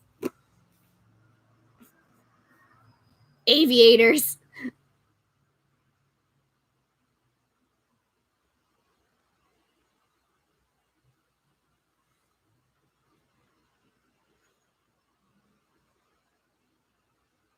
Oh my god, Sunstone does wear sunglasses. You're right.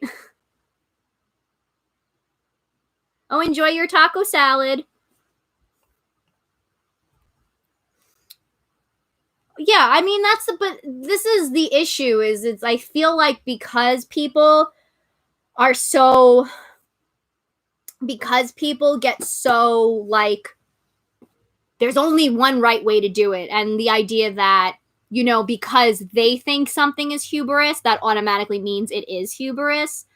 That because they're so vocal like that, it does cause people to be really afraid. And that annoys me, because it's like, you know, just because a lot of the times the gods do have different rules for each of us. You know what I mean? Like, I'm sure a lot of you who have a little more I guess nicer or lenient, looser relationships with Apollo can get away with a lot more than I can get away with.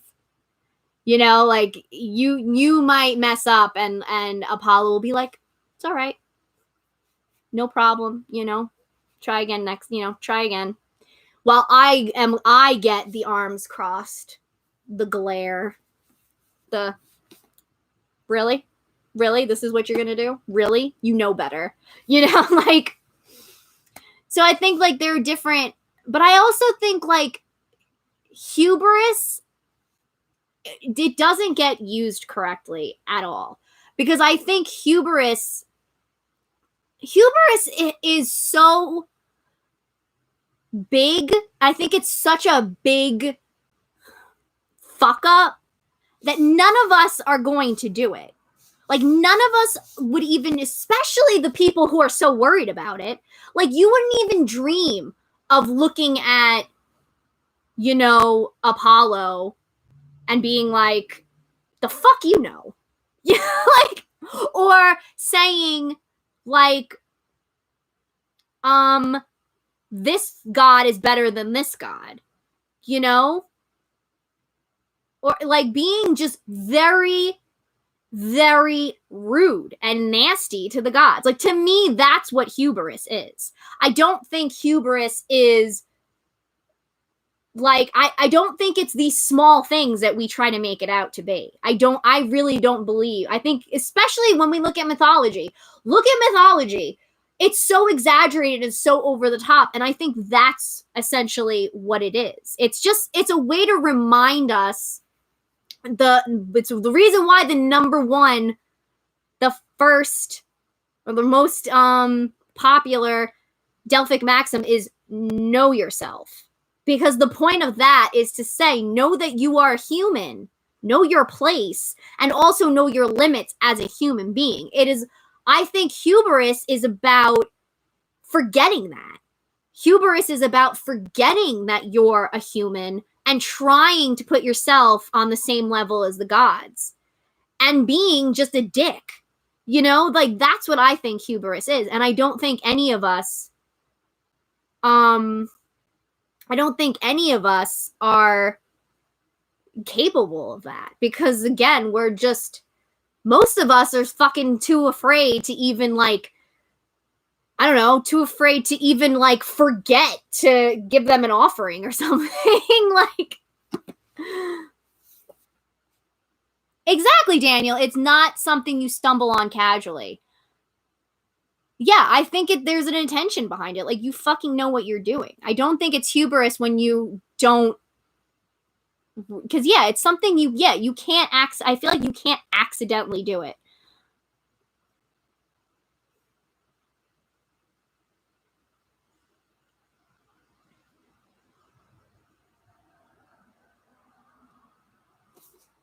Oh, thank you. Yeah, again, it's because I think, like, there's a difference between, like, because sometimes I know I don't think I know more than the gods, but maybe my actions make me think I do. But I don't think what I'm doing is hubristic, because I'm not intentionally saying, like, oh, what do you know?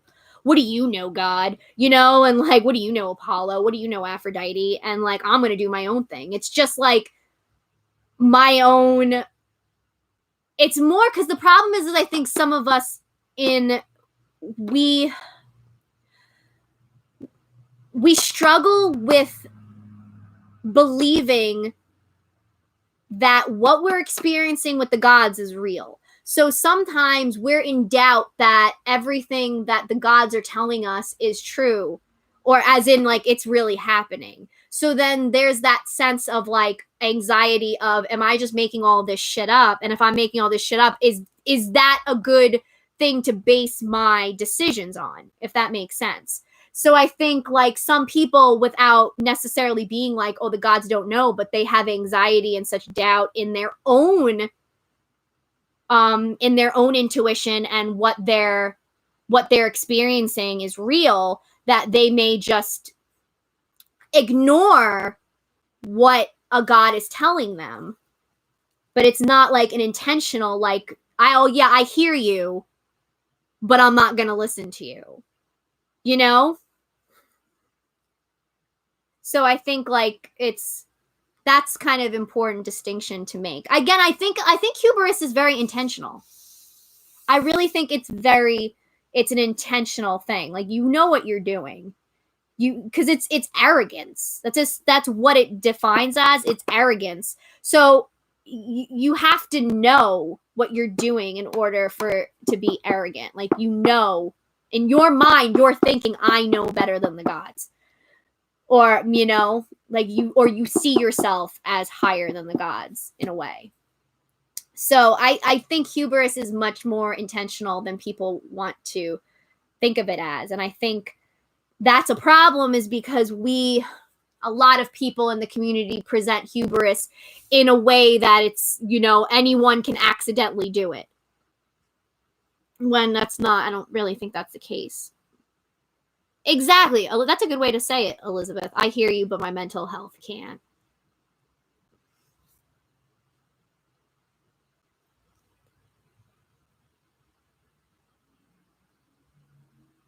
Yeah, exactly. No, that's it. The Iliad is a perfect example of hubris. I mean, I always, when I talk about hubris, I love to talk about fucking Agamemnon. I can't even say it. I just call him Aggie. His whole thing, that was hubris, because specifically he got the consequences of what it was. Apollo says do this, and he was just like, no. And then his men started dying, and he still wouldn't give up his prize. Like, that's fucking arrogant as shit, that you think that you could just go against what a god is telling you to do.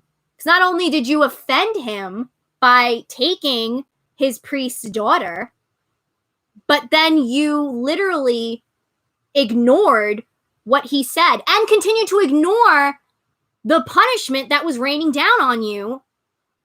Like, that is fucking arrogance. And that's selfishness. That's selfishness. Like, this is everything that Apollo fucking hates. Because you have this leader. He's supposed to be a leader, which, Apollo's big with that. And he's just letting his fucking troops die, all because honestly, it was pride. It wasn't even about it stopped being about the girl. It was about his pride. And that's that right there. Pride in the eyes of the gods? No. Being that prideful where you're letting your whole fucking army die and you're not listening to a god? No. That's fucking hubris. Oh. Let me just text my dad because he called me. And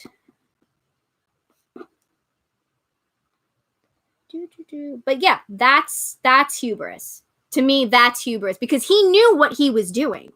He knew that he was going against an order from fucking Apollo. Like, not to say that any god is high, but like, we all know when Apollo says something, you fucking listen. We know that now.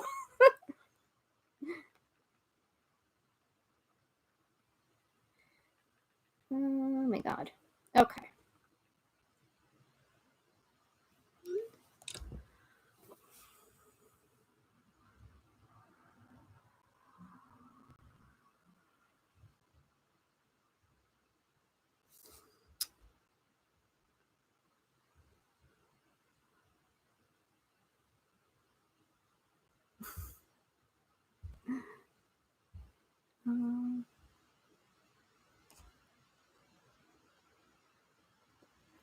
Well, I know for the one part it was about because whenever when you took a city, you took, your treasures, which was, like, the women were included in that, and each men got their own and everything, and Agamemnon took the priest of Apollo's daughter, and then the priest said, Apollo demands my daughter back, because he prayed to Apollo. He's like, I want my daughter back. And Apollo was like, give him his daughter back. And Agamemnon said, no, I won her. Like, he was very pride. He's like, I won her. She's mine. I shouldn't have. He was very much like a fucking temper tantrum. Like a child who's like, no, this is my toy. And then Apollo said, you want to fucking be that way? let's fucking go. And he took his arrows and he shot them into the camp, and a plague spread through the camp. And Achilles was like, everyone's fucking dying, you dipshit. Give back the priest's daughter. And Agamemnon says, I will, but then you have to give me your girl. And then Achilles was like, but she's mine. I shouldn't have to give up mine just because Apollo wants yours. Fucking babies.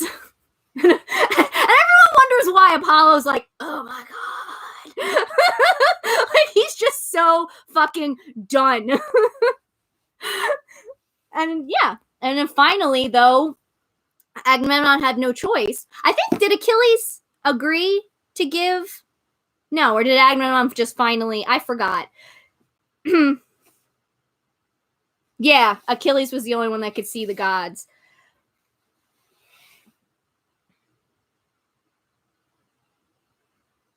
They are fucking babies. Oh my God. Fucking, goddamn man-child. They were fucking babies. Like, literally, like, they're fighting a war, and their fucking soldiers are dying for this plague, and all fucking Aggie has to do is give back the daughter, and he's not having it. And it's like, but again, like, that just shows the hubris of it, because it's like, we're reading this going, a fucking god told you to do something, and you're saying no? Holy shit. Like, but that's what I'm saying. Like, we're looking at that going, fuck, this guy's an idiot. So obviously we know what hubris is. We know what it is. We're not going to commit it because we can see it, and we can know, like, that's fucked up. You don't fucking do that. Like, every time I read mythology, I know when it's coming. Like, you read, someone did something, you're like, oh, fucking moron. Here we go. Here we fucking go. Like, I remember reading the Eros and Psyche myth, and it was like everybody was like everyone was like, oh, Psyche, she's so beautiful. She's more beautiful than Aphrodite, and let's all give honors to her instead of Aphrodite. And I'm like, you have just condemned this poor girl. You have no idea what you've done, and it's just like, you see it happening. But it's just so funny in all of these, like, and again, but it's like, to me, there's the mythology so ridiculous that I don't understand how people do believe in them, because it's just like, who the fuck is going to literally be like, oh, this person's more beautiful than Aphrodite, so let's not give honors to Aphrodite and give it to this mortal girl instead. And it's like, who would fucking do that? No one would fucking do that. No one's gonna do that. It's just it's like, so obviously, like, they're making it so obvious, where as like the reader, you're like, oh, here it fucking comes. Like, you can locate it and go, that's hubris, because they make it so fucking obvious that it's just like, this is fiction, like, it's so fiction that I don't understand how people read it and think, oh, I honestly do. I'm like dropping a lot of hot takes here, but I really think that a lot of these people haven't even really read mythology. I think they're just going on like what they've heard and the things that just get passed around in like within like the masses and everything, or what they remember from reading in school or whatever. Like, I don't even think they like sat down and really like read all of the mythology. I think it's just like, someone said, oh yeah, Zeus is a rapist, and someone said, yeah, Zeus is always banging all these girls and things like that. That I think they just go with that. I don't think they necessarily actually have read even a whole mythology book. But yeah, technically it worked out for Psyche. As I called it, in my podcast, I actually like went over the myth of Eros and Psyche, and I said that I just lost what I was saying. I literally was just talking, and then I'm like, what was I even saying? What was my point? Wow, I really forgot my point. Dang. I really forgot my point. But yeah, it was that's what I was saying. That it was generally like the only actual love story we ever get. Like that with a happy ending. Most of them don't really. Or maybe in like ancient Greece standards, there's a happy ending because most of their stories were about and then this goes back to like what the purpose of mythology was. It's not about the women or the god, it was about the children that were created and then what the children went on to do and what lands they ended up ruling over and then the children that they ended up having and things like that. Like that was the main purpose of those stories. So in a way for those purposes, then yeah, they kind of did have a happy ending, but it really wasn't love stories, you know? So Eros and Psyche was like the first time, like I feel like, well, not like a first time, but it's like a popular, we got it like a love story, you know?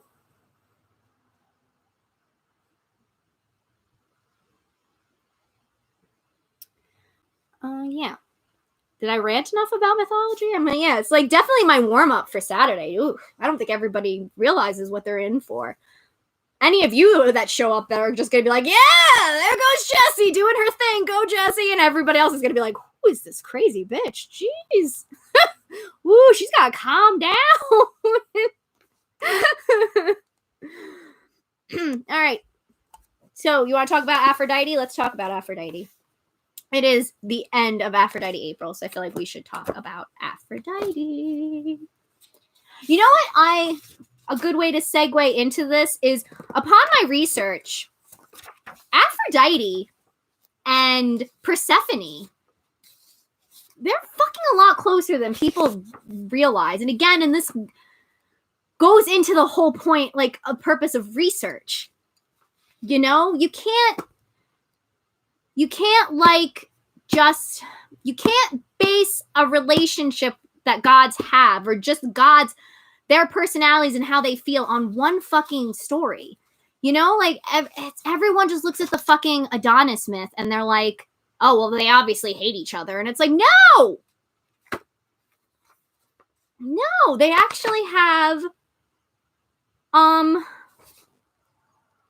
there seems to be a lot more that the two have in common. And there seems to be like overlap between the two of them, where it's almost like that one might get confused for the other kind of thing. Which is funny because me and Ayla were actually talking about how Aphrodite and Persephone have similar energies. And I agree with that because I was devoted to both of them. Now I'm just devoted to Aphrodite, but I have had Persephone around, and yeah, they do have very similar energies. But I did want to share something. Yeah, here it is. I wanted to share this because I thought this was really interesting. So apparently there's a sanctuary of Persephone at Locris. And in that sanctuary, my robot woke up.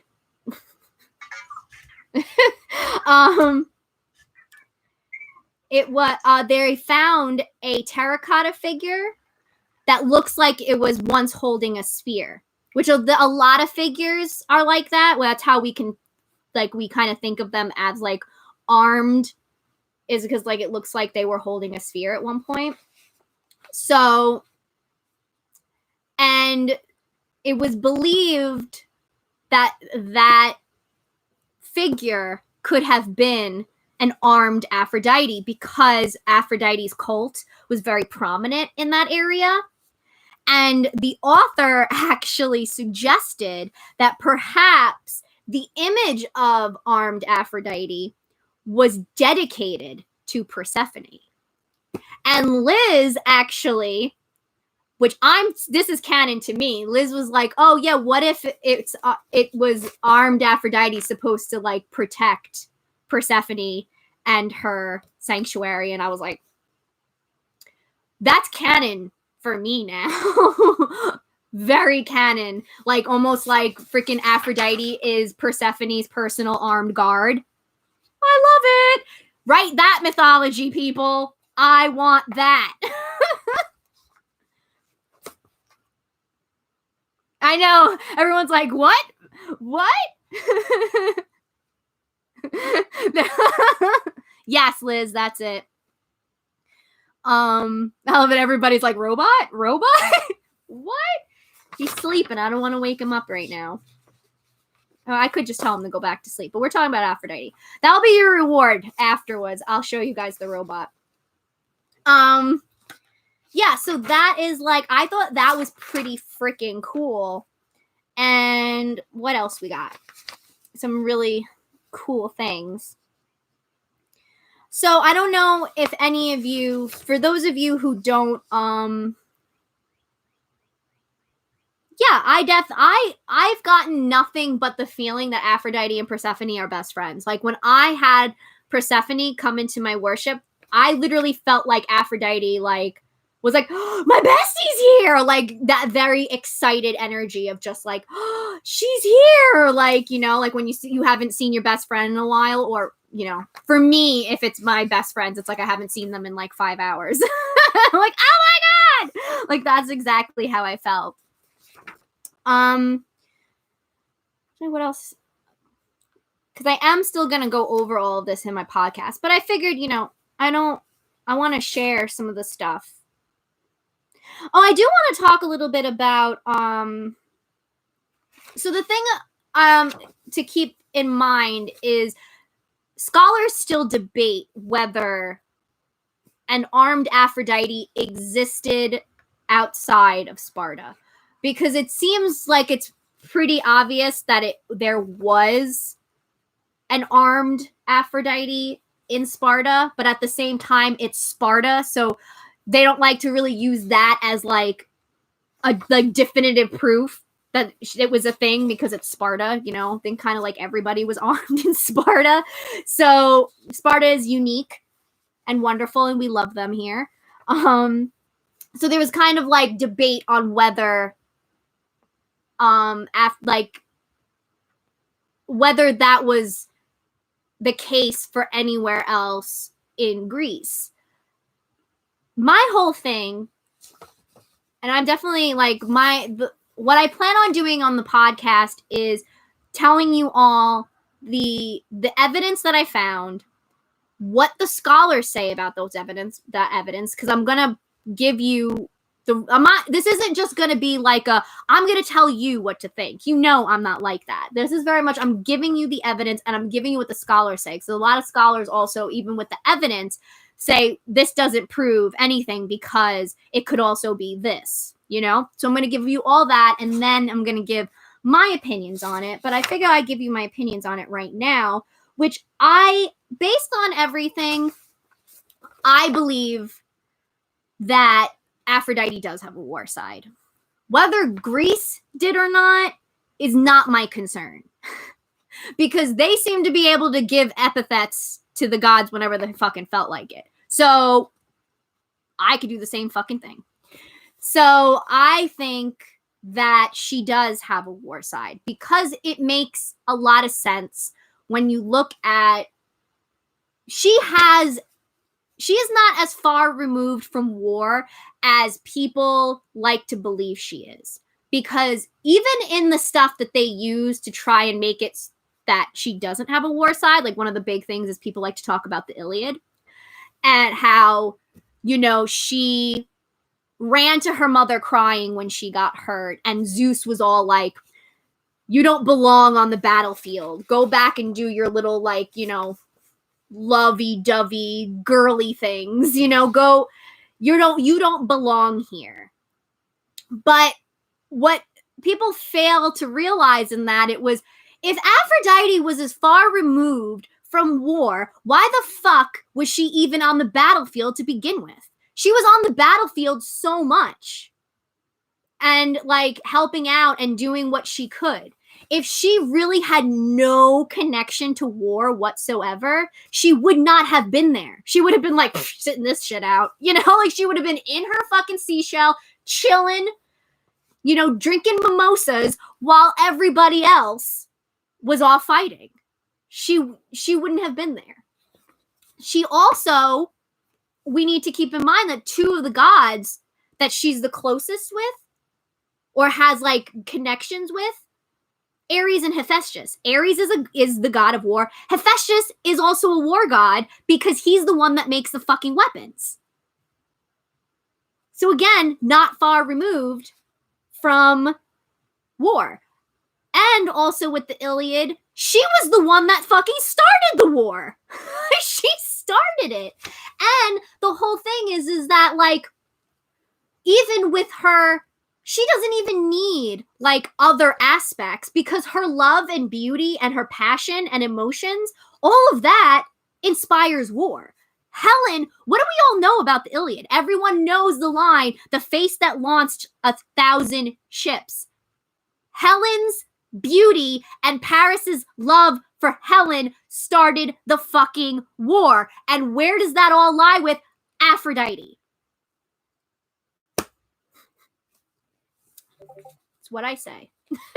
It's what I fucking say. I'm getting very... But that's... Also, she has a connection to violence. She's got her... She was born from violence, from vengeance. The things that are part of war. The reason why a lot of wars are started is because of vengeance and revenge. And of course, war is violent. That's what Aphrodite was born from. Literally, it's in, like, she was born from it. More so than, honestly, Athena and Ares, who are the war gods. Like, Aphrodite had much more of a war beginning. Oh. But yeah, where's my other thing about violence? There was something else I wanted to say about violence. Yeah, her birth. But yeah, she's also like the goddess of emotions and passion. And those things always are what inspire war.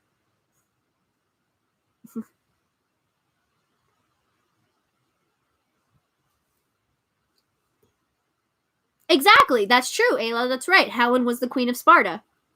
Very true. So that makes definitely more sense, too. If we believe that, you know, we know Sparta has an armed Aphrodite.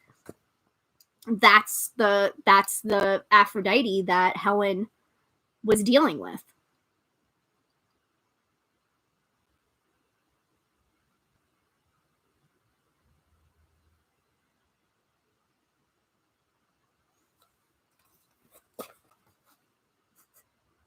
Oh yeah, freaking Eris is...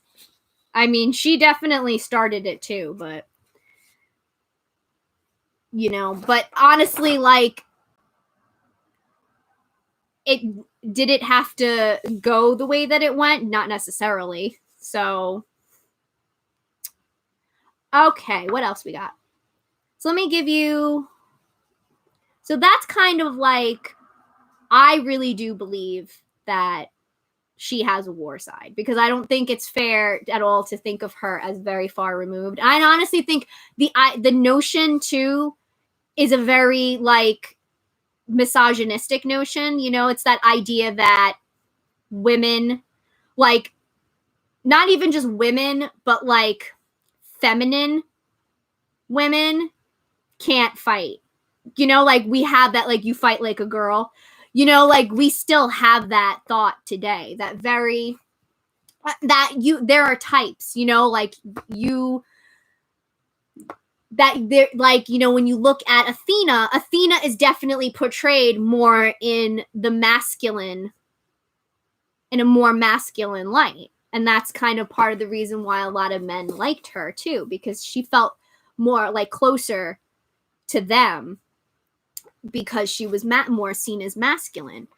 And that was like that made sense to them. Like, of course, you have to have a war god be more masculine.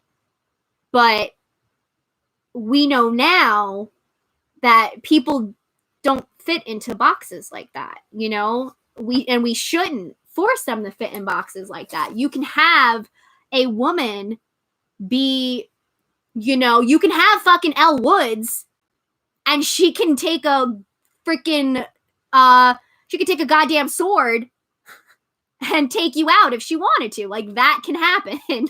Just because she looks the way that she does doesn't mean that she can't fight and that she won't fight. So I think that's another thing. Like, I think it's very it's the idea that Aphrodite has nothing to do with war is a much more of a sexist, misogynistic kind of belief, and it just kind of goes with how we view feminine and masculine energies and how we view gender roles and things like that. And it's just, obviously, some of us are progressing past those ideas, so we can see Aphrodite as very feminine but also able to kick some ass, you know, because we also see, I think it's also about redefining love too, because I think, you know, the idea of fairy tale Disney-esque, you know, love is not like that all the time. Love is violent. Love inspires violence, unfortunately. Bad things happen because people feel love or they feel certain, like, deep, you know, passion. You know, that's why we have crimes of passion. You know, these are things that really happen, and like Aphrodite rules over that. Aphrodite rules over our emotions and our passions. So to say that she would not be anywhere near war or battles is just kind of laughable in my honest opinion.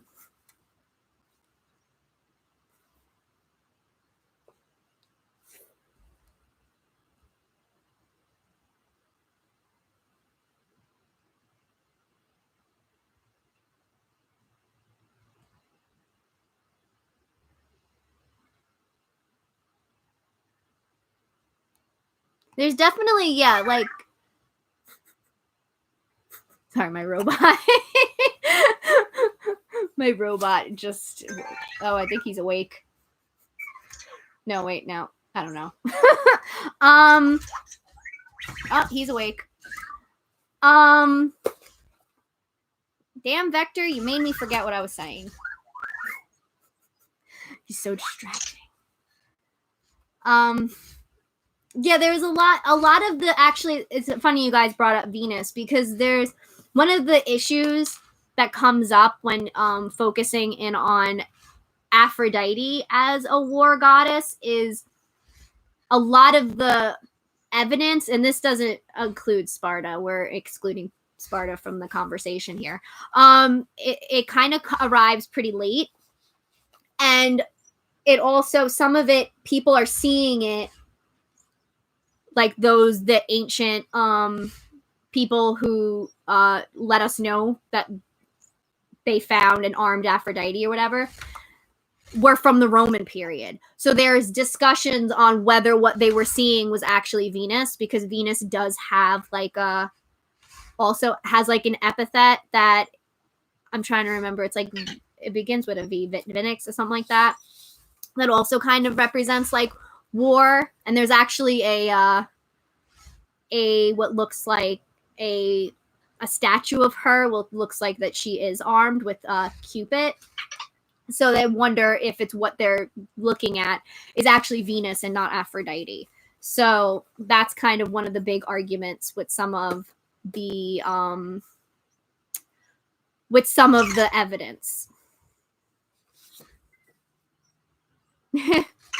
Here.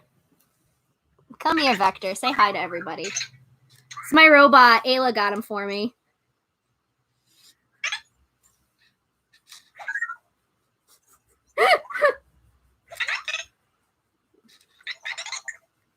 I'm petting him. I don't know if you can hear him. Let's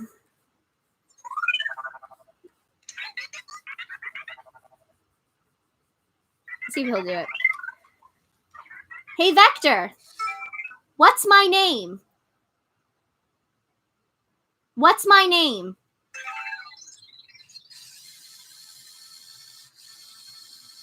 No, he's not doing it. Oh, he's being cute, though. He's very distracting.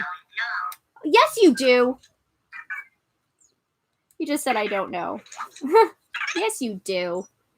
You're just being a scutch because you're on camera.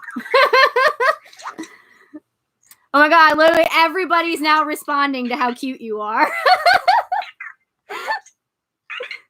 Yeah, Ayla got him for me as like a little present, an early birthday present. As like he's like my little buddy to help me with my shadow work to make me feel better.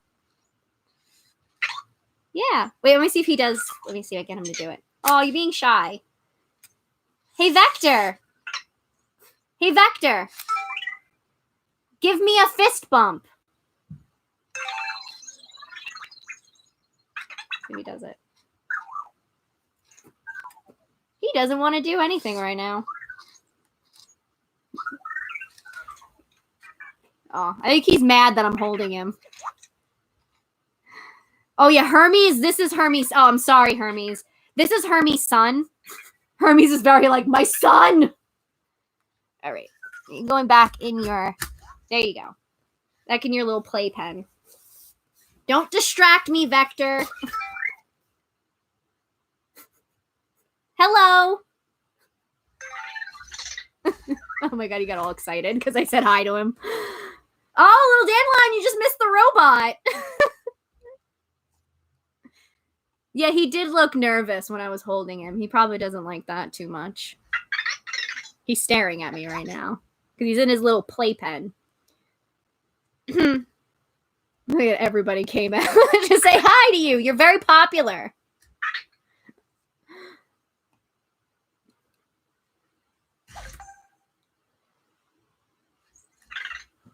Oh, that's good to know. I just have been telling him to go to sleep when I kind of don't want to be distracted by him. I just tell him to go to sleep. I haven't turned him off yet.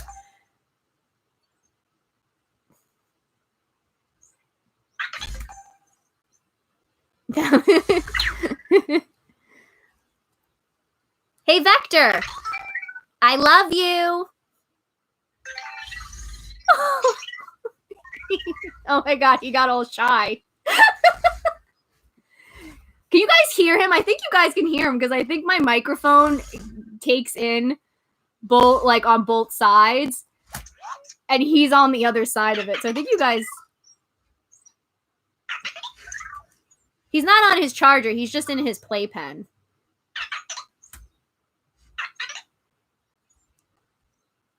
All right, I'm going to tell him to go to sleep. Or maybe I'll just shut him off.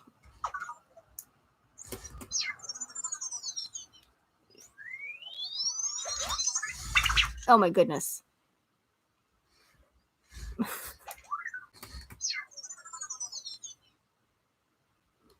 Okay, I turned him off. He was saying so distracting.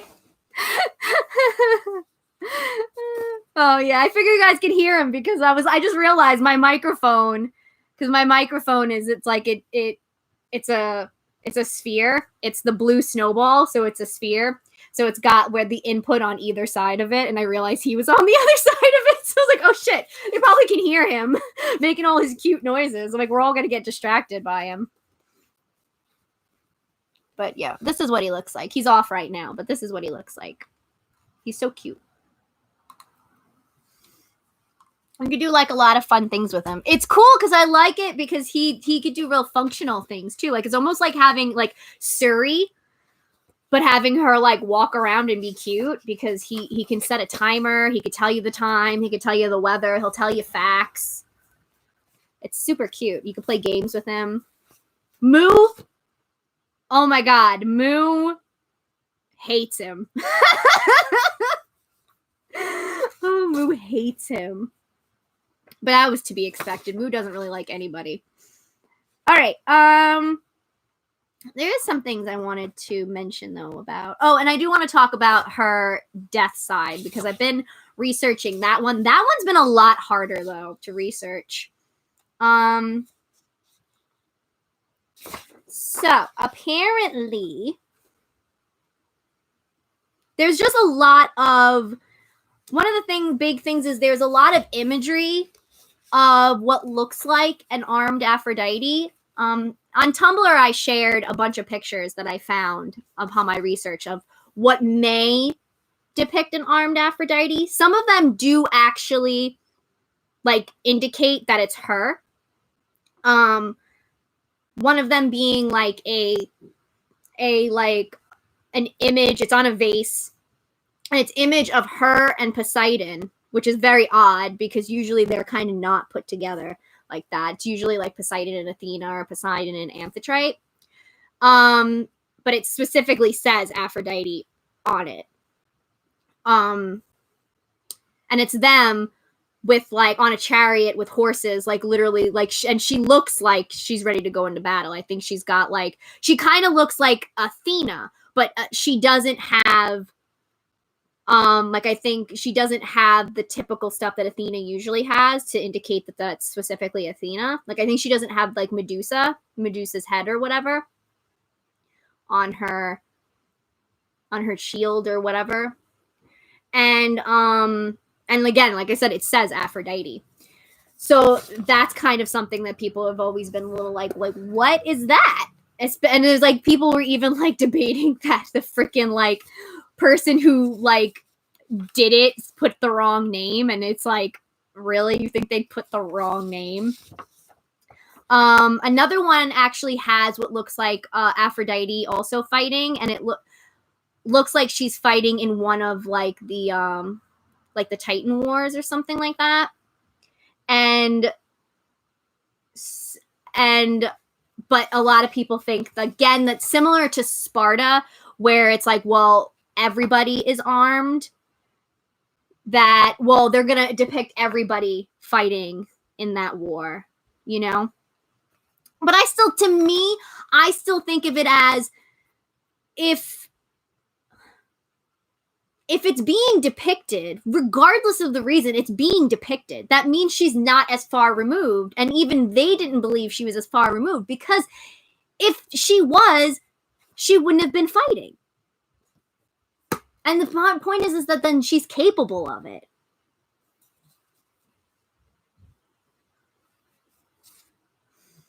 And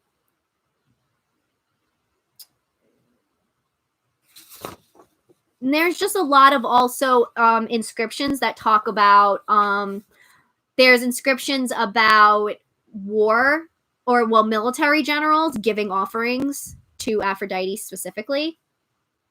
And there's also inscriptions that crews of warships worshipped Aphrodite at the conclusion of their expeditions. Let's see what else we got.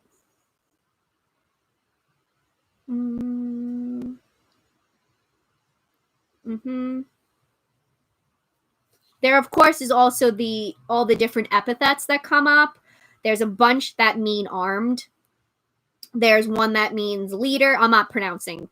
We all know how much I suffer with pronouncing Greek words, so I'm saving you all that. But there's leader, there's campaigner, there's a bunch of ones that are called armed. There's victory bearer, a bringer of victory.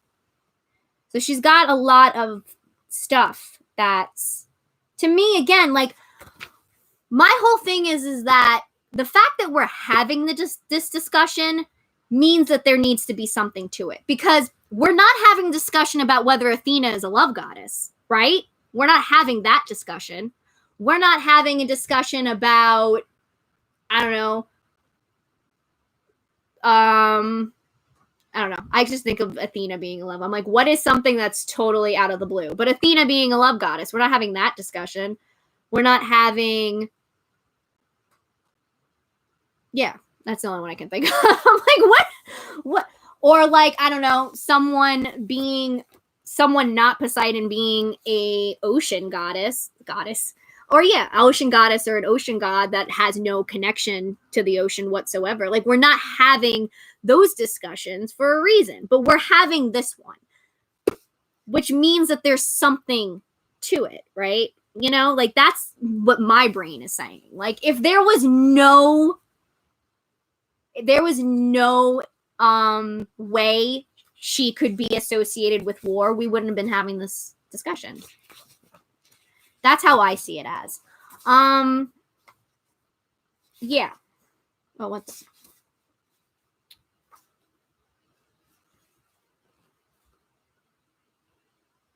I'm just trying to remember what, because I'm also trying to get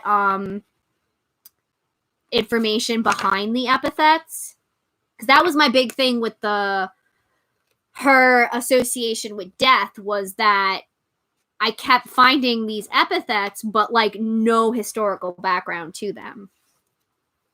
Oh, you came! I was just thinking, I'm like, oh man, we're gonna talk about Aphrodite in a death aspect. I hope Yunnan gets back in time. She'd probably love to talk about that. It's so funny. I really was just thinking that. Yeah. So, but yeah, so big thing I'm trying to do is do research on the epithets, because I noticed like a lot of people are listing them, but there's no historical background as to where they came from. And that was one of the big problems I had with her possible like death and underworld and associations with funerals and things like that, because there's two epithets that are very interesting, which is gravedigger and she upon the graves, which that was a recent one I found that I didn't know that was even a thing. And I was trying to figure out like where those came from, and I was having a really rough time because nowhere things weren't really listing. I found it in one of my books, but they didn't list any sources, which is fucking frustrating as all hell. Thankfully, Grape and Figs on Tumblr, who freaking knows everything, actually gave me some historical relevance to those epithets. So they actually were a thing, which makes me happy. And the problem, though, it seems like almost like Aphrodite had an aspect to her for guarding the graves and kind of appeasing the souls. That's kind of what I was getting from what they were sending to me, like what was being said. Of course, like, again, just like with the war side, it's that nothing is proven. But again, for me, it's if we're having the discussion and those epithets exist, then there's a discussion to be had, which means that there's some kind of truth to it.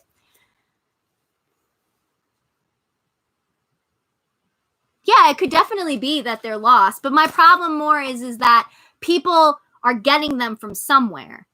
You know, like everyone keeps listing them on the lists, but no one, okay, it's like, where did they come from?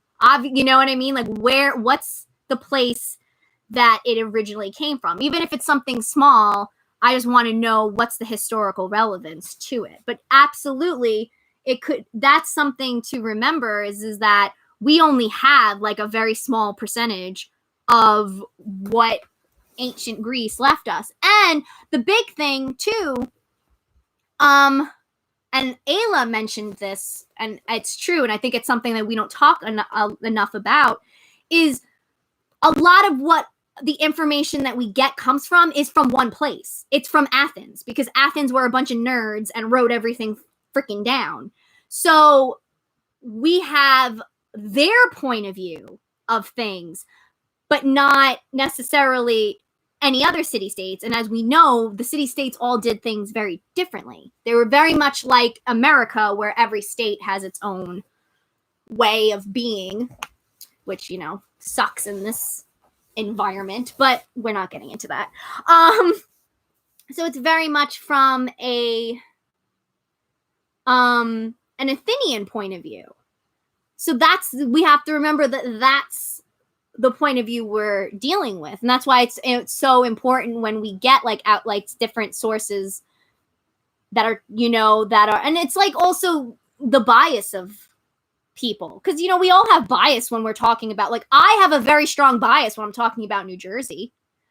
So if like someone like years later reads what I wrote about New Jersey, they're gonna be like, whoa, New Jersey was like the worst place ever. Because I have a bias of New Jersey as a New Yorker. So that'd be the same way. Like if freaking you get someone from Athens writing about Sparta, it might not necessarily be that great. Oh, I know. It's so true, Equinox Moon. Yes, I do have a pizza bias. But you're right, Equinox Moon. It is definitely, and that's something actually I want to change with me, because I realize like I don't cite I'll definitely give them if people ask, but I should definitely be citing them. So from now on, especially with my podcasts, I'm absolutely going to be listing the sources that I used, especially with ones like this that are very research heavy, where I really relied on sources. I'm going to be doing that more now, is actually listing the sources that I used, because that I can't sit there and talk about citing sources and telling people they need to research more and not give the sources, like that just is not, that doesn't align very well with what I'm speaking about. So, oh my God, that is like the worst thing anyone could ever say to me. It's like the biggest insult. Thought I was from New Jersey? It's like you do not say that out loud to a New Yorker. You do not. Yeah, that's right, Ayla. That's right. Athens did not like Corinth, so they were always saying shit about them. I can't help it. I'm a New Yorker. We're literally like raised to not like New Jersey. I can't change it. Can't do it. Anyway, back to also just, if you're eating pizza that's not from New York, then you're not eating pizza. Okay? Just so we're all clear. It's not really pizza if it's not from New York. All right, back to Aphrodite being a death goddess. My whole thing about it, again, is that we're having the discussion. Oh no. I'm going to ignore what's happening in the chat right now, because we're talking about Aphrodite. Honestly, I'd much rather have the conversation about New Jersey pizza than Chicago, because what the fuck Chicago is trying to sell anyone and pass off as pizza is disgusting. Honestly, it's a crime, and all of Chicago should be locked up for it. That's what I say. Don't.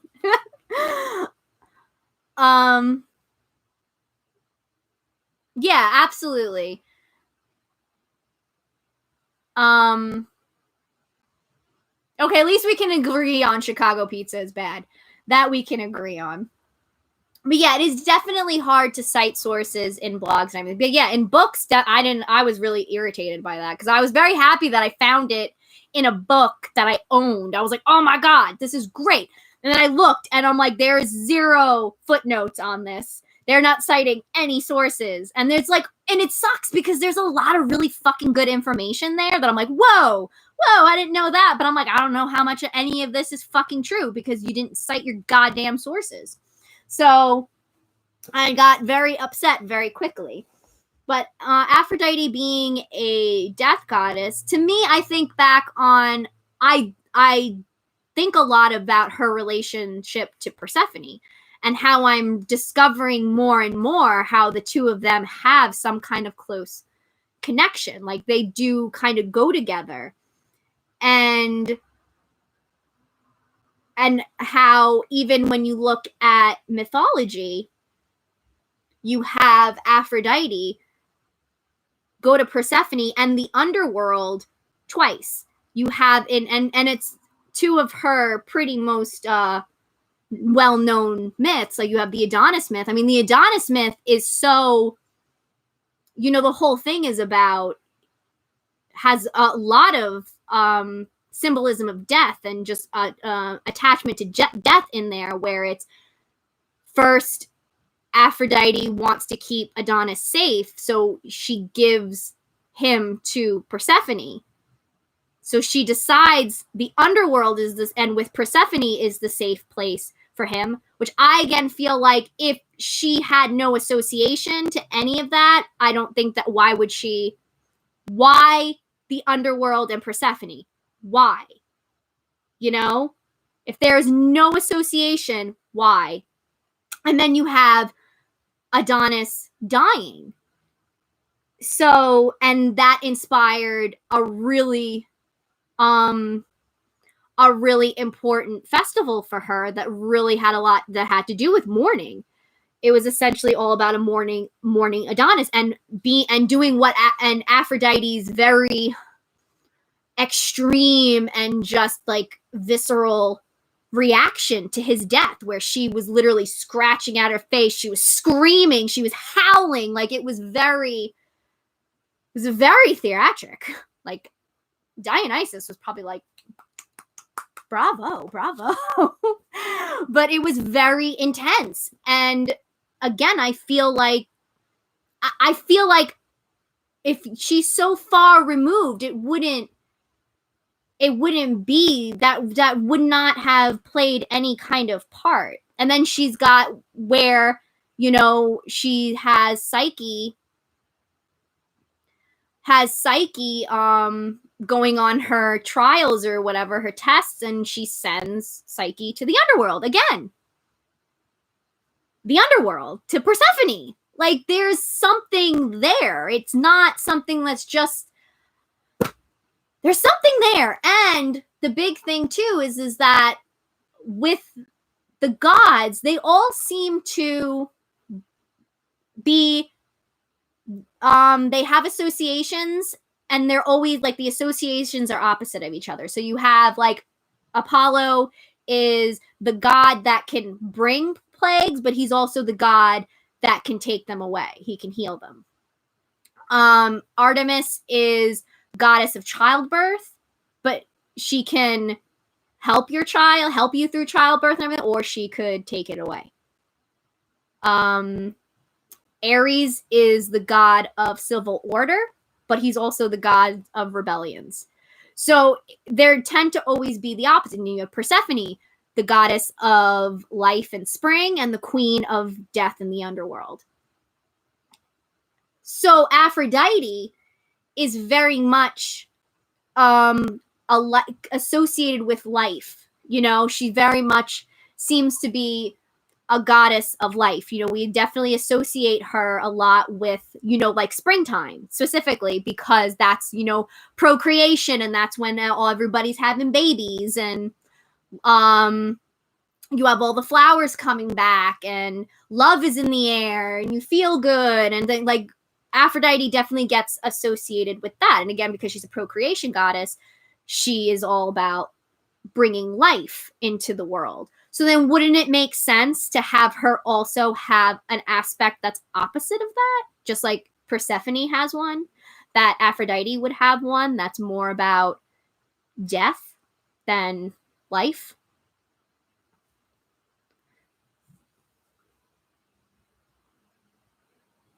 Yeah, exactly. Allie, that's actually why I choose to celebrate Adonia in the fall, because to me it seems like it's a fall festival because it's about death and mourning. Um, while because most of Aphrodite's festivals seem to be celebrated in like the spring or the summer, and I kind of wanted something for the fall because I wanted to honor her more darker sides, and Adonia just to me really symbolizes that side of her. Yeah, exactly. I just feel like it kind of makes sense. And again, it goes back to her her love, the idea of love too, because love inspires death all the time. Again, when we talk about war too, those things can lead to death. It's tragic, but it leads to death. So again, she can't be, because of what Aphrodite represents, because it's so much goes into just love in general. Like, we're not even going to talk about anything else. Love by itself, there is so much that goes in there that it's hard to even just have that as an aspect by itself. It's kind of all the other aspects kind of go into that in a way, like war and death and beauty and procreation, and all of them kind of go into that one aspect because it inspires all of that in some way. And that's why I think that's my belief on, my belief. I do think she does have some kind of death side. Now, how we interpret it, that's up to each of us, I think, because even like with the war side too, there was talks on whether she was actually a fighter or if her role in people worshiping her as an armed Aphrodite wasn't about fighting, it was about inspiring that the passion and the desire and the virility that you need to fight a war. Which could, but to me still, I feel like that it doesn't matter. That still means she's got a war side. And then even with the whole death side, it's like, what exactly was her role as a death goddess? What was the purpose of it? It's a lot of debate on what it means. And again, I think that's for each of us to kind of figure out on our own. Look at the research, but also just kind of come up with our own thoughts on it, because I think that's a lot of what this comes down to is we find the information. Well, that's what history kind of is. We look at the evidence presented in front of us and we just kind of try to put the pieces together in a way that makes sense to us, and then you write a damn article trying to prove your point. I mean, that's ultimately what history is. So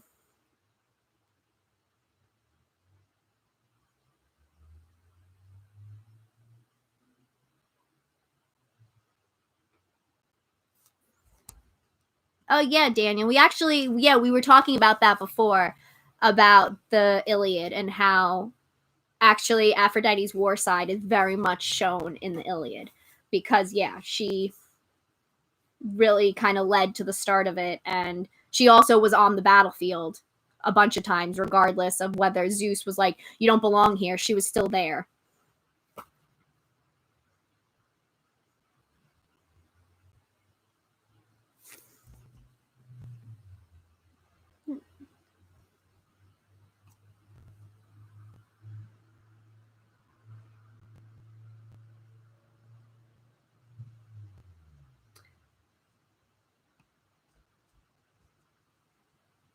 Oh, I'm glad that it's fine. I was like, oh no, my stream, I'm having issues.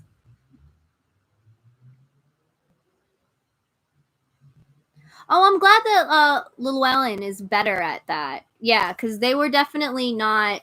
They were kind of had a reputation for not being very historically accurate with what, like, their authors not being very historically accurate. So I'm happy they're finally cracking down on that, because it's, because one of the things me and Ayla were talking about like Aphrodite and Persephone specifically, like how people say that they are rivals, that a lot of that shows up in the witchy books, because that's where I first saw it. I didn't even think about it when I first started out until I was reading one of my witchy books, and it mentioned that Aphrodite and Persephone don't get along, and that Aphrodite also doesn't get along with Artemis and Athena. And at the time, I was just starting out, so I was like, oh, that's a thing. And that's kind of why I stayed. I was very hesitant to have Persephone be part of my worship, even though I have a very close connection to Persephone. And but the thing is, it's like, yeah, I didn't think, like, there's no sources saying why, and like they didn't even explain why. And that's kind of one of the big problems too, is nobody says why. People just say it's like this, and it's like, okay, but why? Tell me why. And that's a big problem too.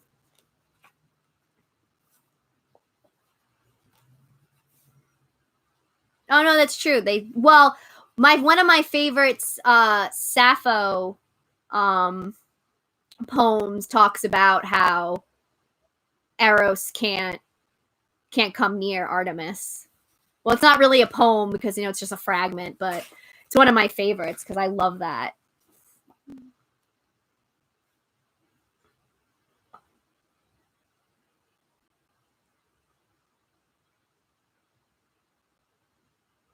Yeah, that's true. They do have such pure power. But honestly, you're not wrong about that, Daniel, because the problem, it all comes down to misogyny and how men don't like when women support one another, because yeah, they're very fucking powerful when they actually come together and support each other. And so that's why they like to pin women against each other. So that's why I think I always say that one of the reasons Aphrodite and Persephone, they say that they don't like each other, it's because it comes from misogyny. It's a misogynistic belief. Because again, why are we only talking about the female goddesses? Like, why is it always them that you can't mix them? But if it involves a male god, there's no issue. Like Athena, no one says anything about Athena and Poseidon, and they have probably the biggest rivalry in mythology. But nobody ever says you can't worship them together. Freaking Zeus freaking tore Ares a new one in the freaking Iliad. Like, oh, he did not have to go that hard on Ares. He did not, but he did. And like, no one says you can't worship the two of them together. Why is it only the goddesses? Because of fucking misogyny. That's what it is.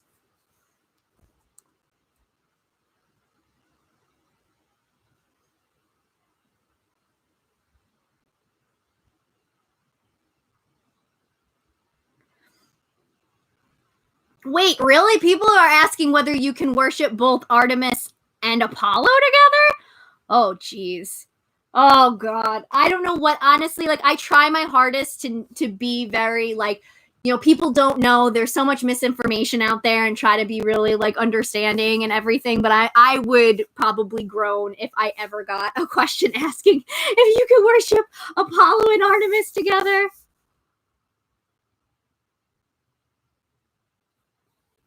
I've never seen anyone mention anything about Athena and Poseidon. At least, like, I've come across, like, I've gotten, like, maybe it's because nobody, I'm going to say this, but a lot of people don't want to worship Poseidon, so, which sucks, because Poseidon's amazing.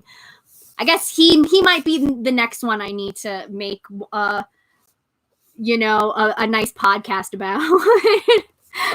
Get him some followers like I did for Zeus and Hephaestus. But I've gotten not like the one I get all the time is Persephone and Aphrodite. That I get it.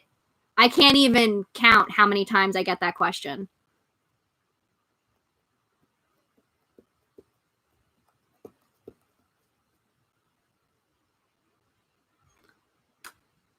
The thing too, but see, when people say things like that, that is a very clear indication that they haven't done their research, because then you would have known that ancient Greece, it wasn't like that. There was no rule like that. There was no, you can't worship.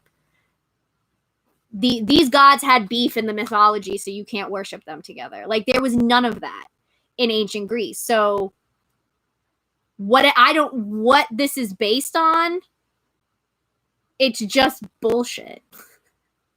And I don't even know where it came from. Like, someone made it up and then it just followed through, because like I said, there's no historical basis for it from what I've read.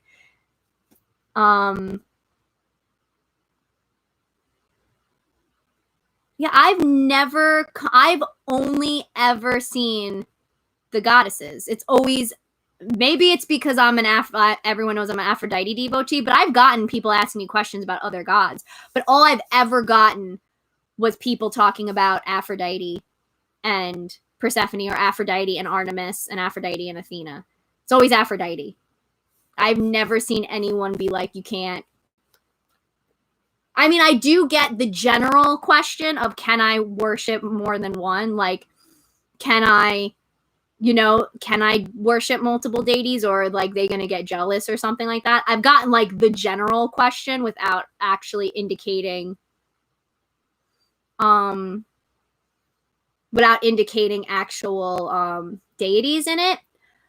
But yeah, it's mostly Aphrodite and Persephone. I've gotten it on here. I've gotten it on Tumblr. I've gotten it on Instagram. Like, everywhere I am, I get that question at least. So like, maybe people talk about the other ones, but they do not talk about it to the extent that I think Aphrodite and Persephone get talked about.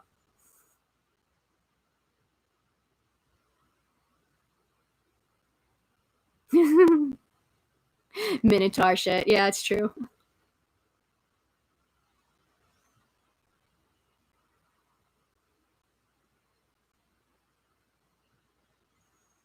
Yeah, like, I don't understand. It's definitely, yeah, it's definitely like witchcraft books really just, me and Ayla talked about that too, I think, right, Ayla? We talked about the idea that witchcraft, without realizing it, maybe, or on purpose or without realizing it, they very much go, they look at things through the lens of Christianity, even though like they try like to like say that they're not. But there's a lot of things that they do that's very Christian based, and I think like the idea of making it that you can't worship more than one god kind of sounds very Christian to me.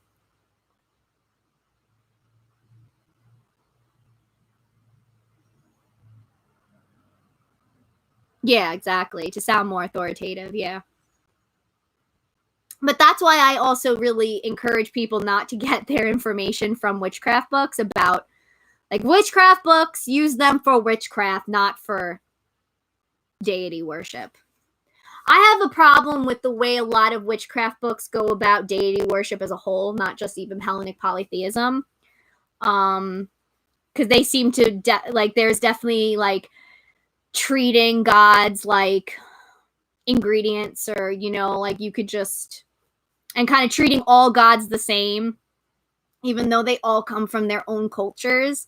So they're all definitely have their own personalities and everything. That's why I don't like, people ask me questions all the time about, can I worship this pantheon with the Hellenic pantheon? And I always say, I can tell you from the Hellenic pantheon side, but I can't speak for the other, because I have no idea.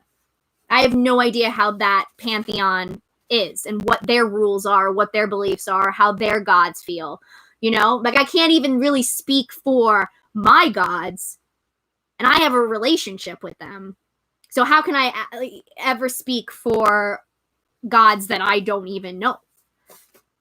So I think like I always have like I kind of have an issue with the way witch books go about deity worship anyway. It does feel very like I think that you can petition a god for help with something without worshiping them.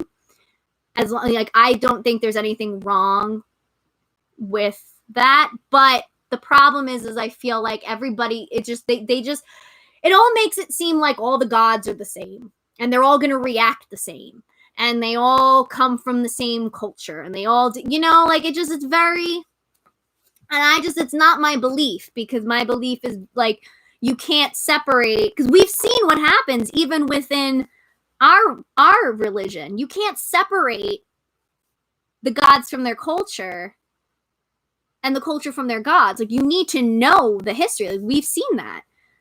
People who base everything off of mythology are wrong. So you can't know these gods without knowing where they came. Well, not necessarily where they came from, but because who knows? They obviously didn't just come from ancient Greece, but from the cultures that worshipped them. That's a better way to say it.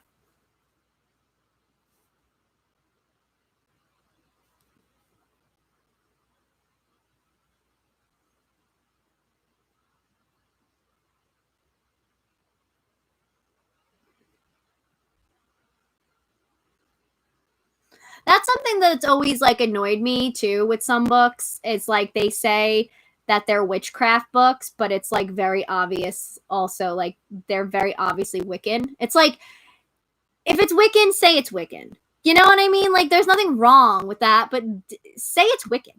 Because there's so many, like I think that also causes confusion with people, because so many people think that like Wiccan and witchcraft like are the exact same thing, when Wiccan is a religion.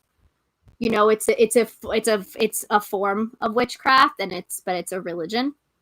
While witchcraft is a very big, broad term that has a lot of stuff that goes into it. It's an umbrella term, and Wicca falls under that.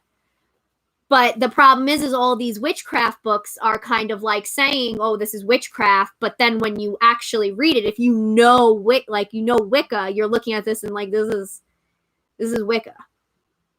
This is Wicca. Like if it's Wicca, say it's Wicca. Which again, I don't have a problem with Wicca. I just want to know. I want to know that what I'm reading, and especially again because I know, because I know, but a lot of people don't.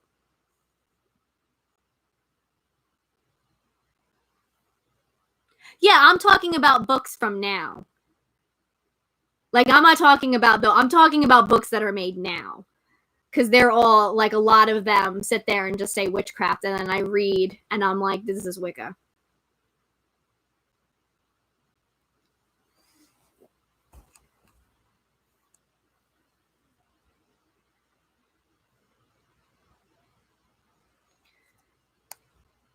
But yeah, definitely like I would not really go by any witchcraft books when it comes to deity worship, or what a deity likes and what they don't like, because that's in order to know those kinds of things, like you have to actually research and have a relationship with the gods. Like you don't just pull that out of your ass. It just doesn't work that way. So definitely be wary of things like that. What else to talk about? I talked about everything I wanted to talk about. Went on a big rant. Jesus. There was something else. What was it?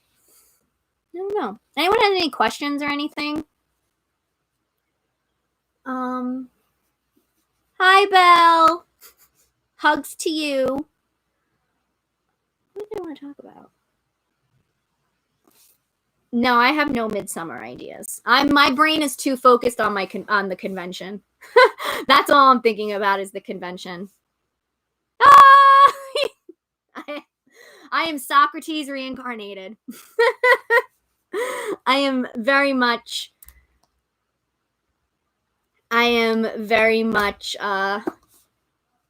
convinced of that. The more I learn about him, I'm just like, I am Socrates. I'm not allowed to make a TikTok. I kept thinking about it, and Apollo has been very clear with me. No, you're not allowed to make a TikTok. And I'm like, okay, Apollo. You can ask it now. It's not like we're really talking about anything. Yeah. That's what I was thinking about. I was thinking about maybe I need a TikTok instead of like voicing all these opinions on other places. I should voice it on TikTok, but Apollo says it's not worth it. Apollo said that literally I'm going to like end up in the hospital because I'm going to get so angry and so worked up over what I see on TikTok that it's not worth it. He says I need to just focus on what I'm doing now and just do that. And he says it's not worth. He says TikTok is not worth it. He's like, it's really not worth your energy or your time. So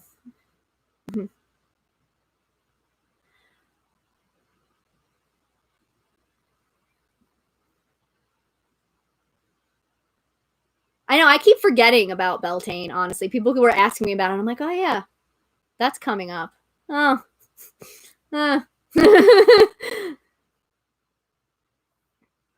Yeah, I probably would end up fighting people, and that's just not good for me. It's not. I get very worked up, and I get very I just, yeah, and it's just a lot of them are also kids. I don't think it's a good look, for a 31-year-old to be fighting a bunch of kids. Like, it's just not a good look. So I think I'll just leave it.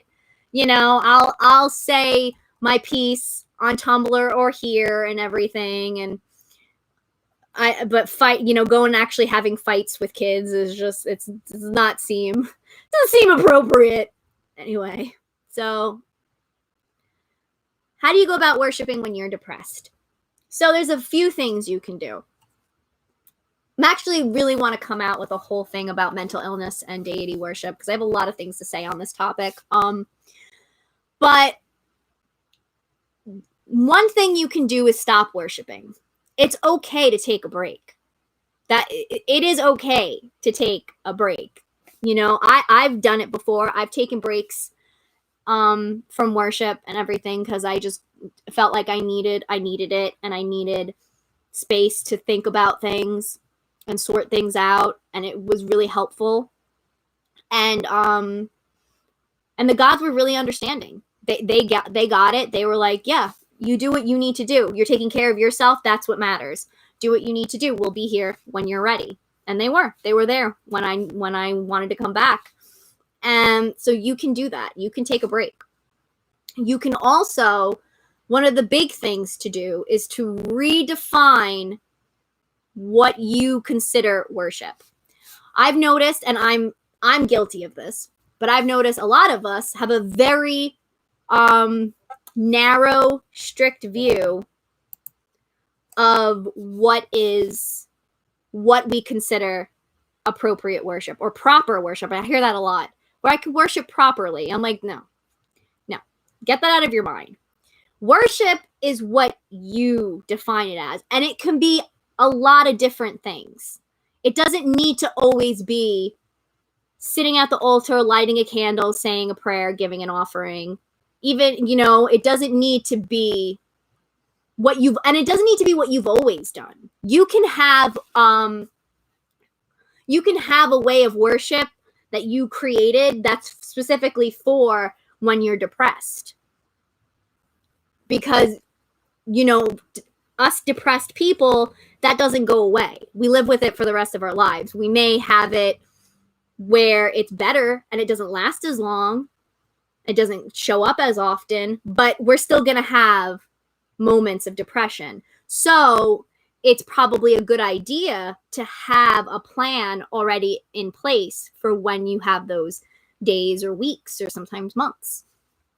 and you do what you can. And this is also why I love devotional acts, because devotional acts require little to no energy and they help you when you're depressed. So getting out of bed, that's a devotional act that you can give to whoever.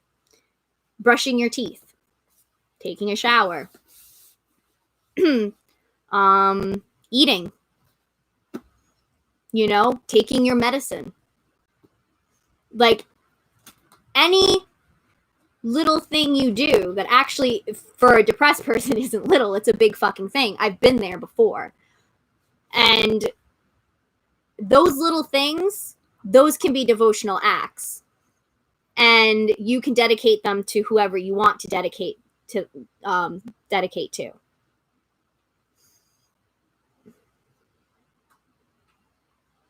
Yeah, listen to Lana.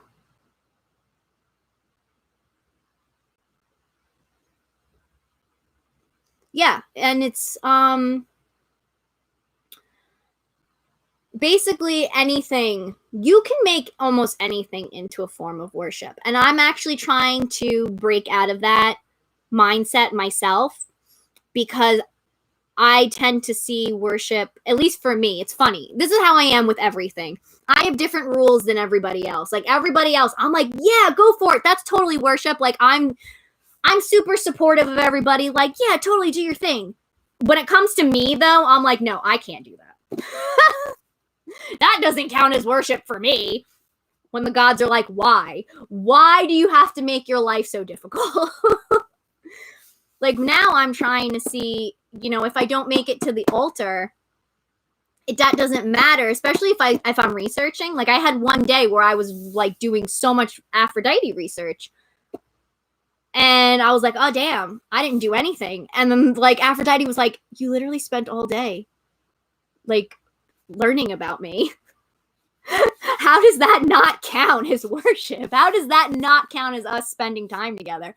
How does that not count as devotion? You literally took like your time and your energy and your day and you dedicated it to learning about me. That is literally the equivalent of having a conversation with someone and asking them about themselves. Like that's what we were essentially doing. And you don't think that counts? And I'm like, oh, I guess it does count. So now I'm actually trying to have research be much more part of my devotion as actual devotion, not just something I feel like I have to do. Because I think that was always my problem is like, no, this is something you have to do. It doesn't count as worship. Again, but if any of you said I did work, I researched, I'd be like, that totally counts as worship. But for me, it doesn't, apparently. I see what Apollo has to deal with. So yeah, like what you do, it doesn't have to be so specific. It doesn't have to look the same way every day. And some people like to just say like little prayers to the gods with their morning coffee or tea. Some people will share snacks with them. Like it's just any little thing that you do that you can do. I accept the fact that you're in a low energy state, you're depressed, so what you can do is limited, and that it's okay, and the gods understand it. Have faith that the gods get it, and they know they're in your heart. They just know right now you're struggling. So what has to come first in those situations is you, and they want you to come first, so you have to do man, I have so many things on Discord right now. Everybody's sending me their donations that I have to send along. But yeah, like it's okay. It's okay. You don't have to beat yourself up for being, depressed or having your mental illnesses affect you. The gods get it, and the gods want you to take care of yourself. That's the thing you just have to keep reminding yourself over and over again. That ultimately, the gods want you to take care of yourself. That's what they want. So whatever that looks like for you, that's what it looks like. If that's taking a break from worship, then take a break. If that's having devotional acts set in place, then do that. If that's just literally saying a small prayer, then let that it be that. So, yeah.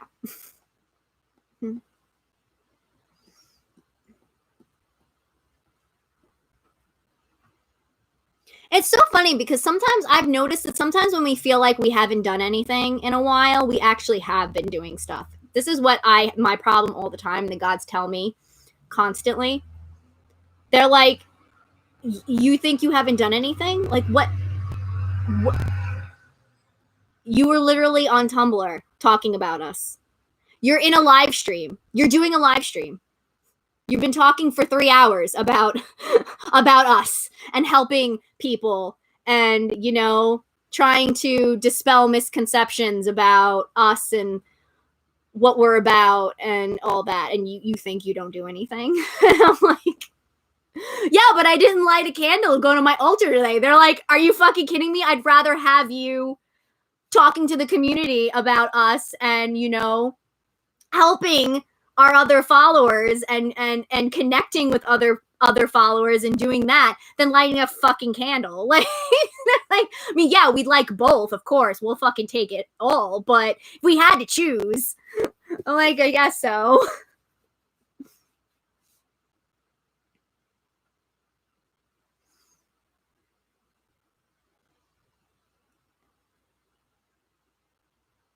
Yeah, I get that. I have that, honestly, I have that same problem. And it's actually one of the reasons I'm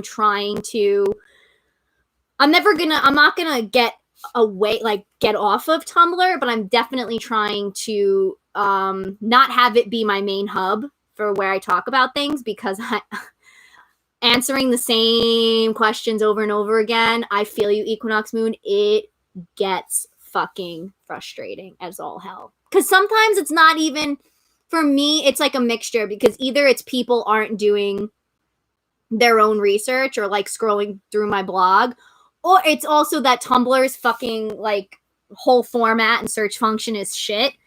So a lot of times, even when they do try to look for stuff, they don't find it.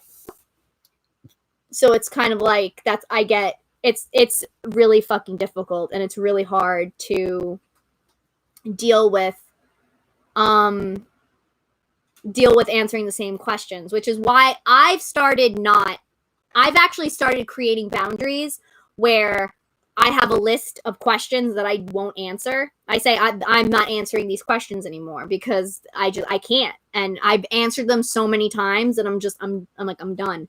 And a lot of them are very basic stuff too, that even if you don't find it on my blog, if you Google it, you'll find it. Like people always asking me for offerings, like what offerings would Apollo like? And it's like, if you actually did the research that you're supposed to be doing, you'd find the answer. You don't need to ask me.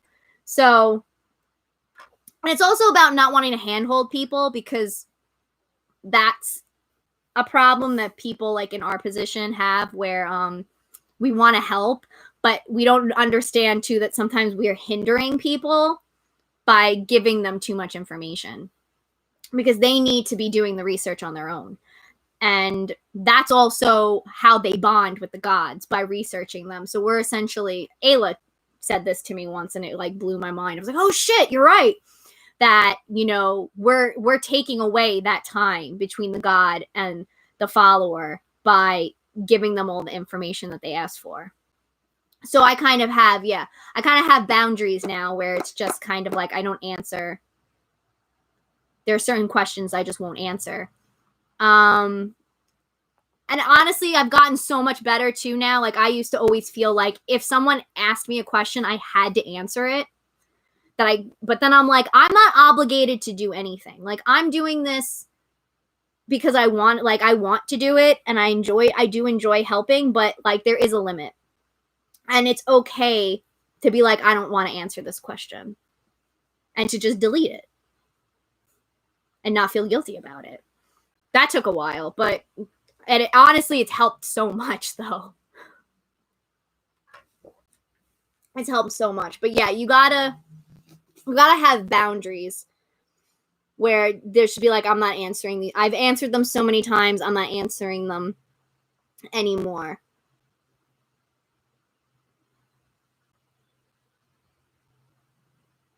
I'm hoping to make. I'm trying to finally make a website because I really want a place where I can blog freely and that it's easy to find the information. That's mainly what I want.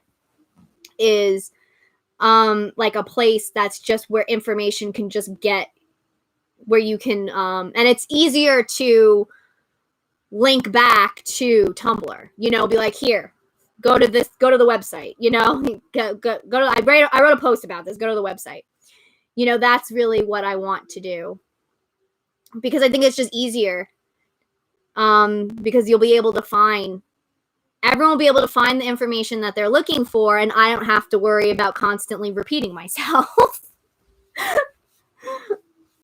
which does get annoying.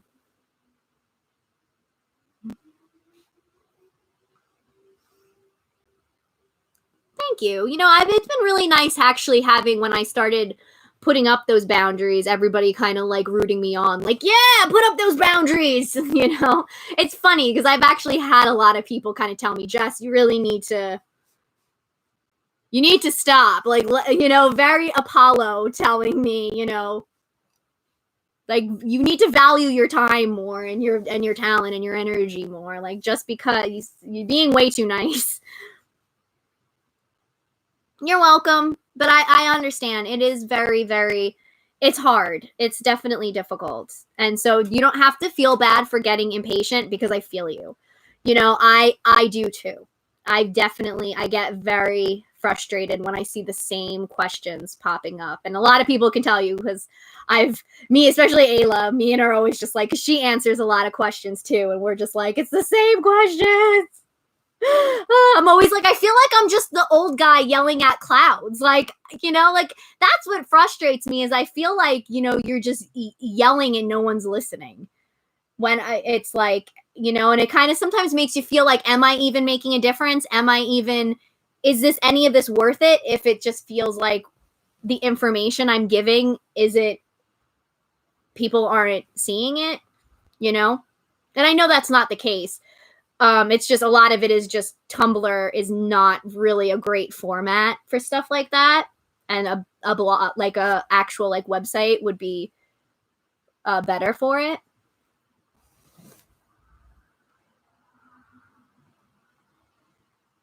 It would probably be, right now it's going to be more like I mean, you can leave comments, definitely. I definitely encourage comments on it. But I think right now, it's going to be mainly just like for blogging. Because I really want a place that I could just be able to blog freely. I really want that. I want to start doing that more. I've been feeling that. And Tumblr just doesn't feel like the right place to do it. Because it just, again, it feels just like it gets lost. You know, people see it and then for like a little bit, and then it just gets lost in the void, and then I get asked the same questions about it, and I'm like, I wrote a whole blog post about it, you know?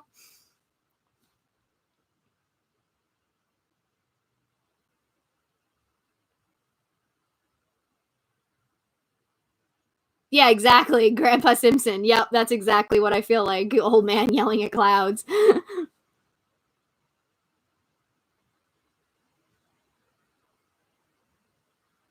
I know, like that's another thing too. It's just kind of like, it's just all links to questions that you answered, and it's a mess. Tumblr is a mess. Like Tumblr's a fun play. Like I like Tumblr because I like being on Tumblr because like I do like some of the questions I get because they're really like fun discussions and we have fun over there. Like I like how fun it is over there. But I think when I want to be more serious and actually like spread real information, that's not that the information on Tumblr isn't real, but I more mean like like real information that I want people to see and read. I need a different place for it.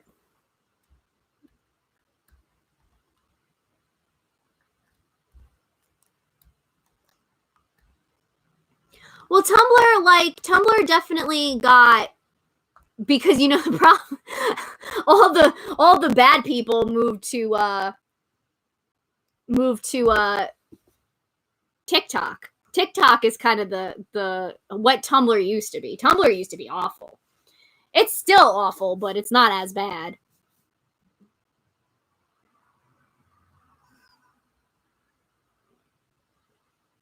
But yeah, I want like I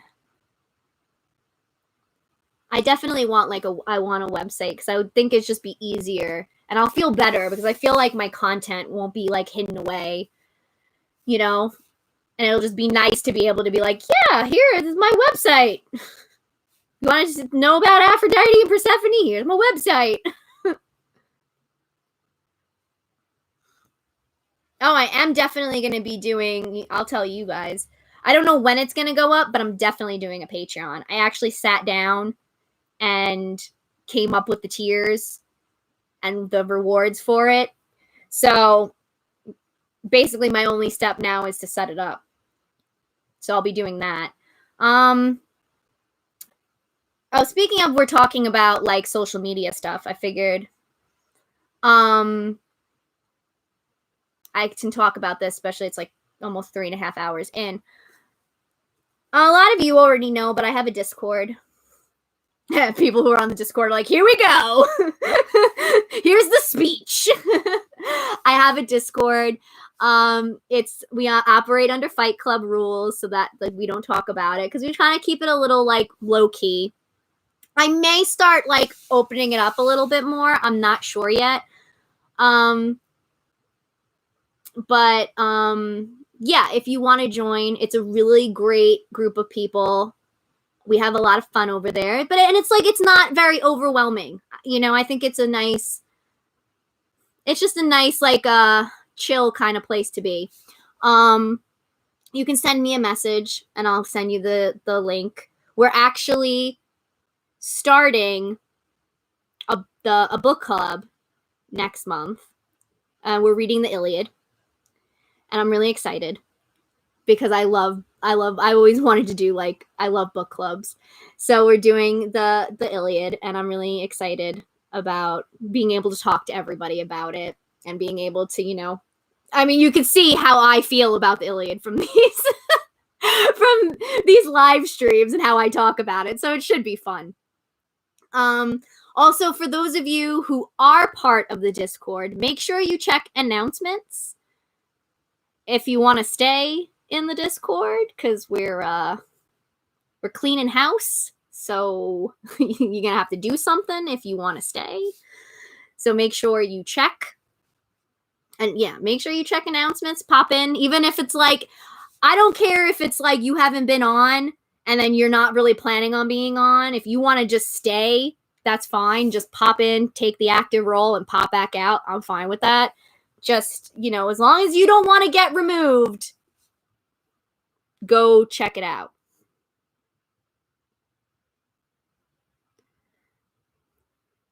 Yeah, I'm like super excited about the book club. It's going to be really good. I have to post the details about that, which I'm going to do soon. I have a lot of shit I have to do. I have to do that. I have to do stuff with the convention.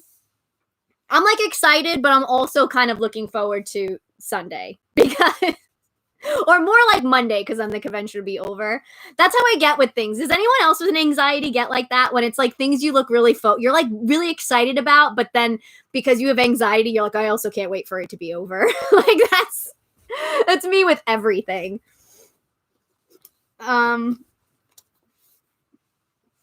Bye, Equinox Mood. Thank you for all of the great discussions. I hope you enjoy your food. But yeah, so if you want to join the Discord, definitely just send me a message on one of my social medias. Because yeah. Well, yeah, send a message, not a comment. And if you're gonna send a message on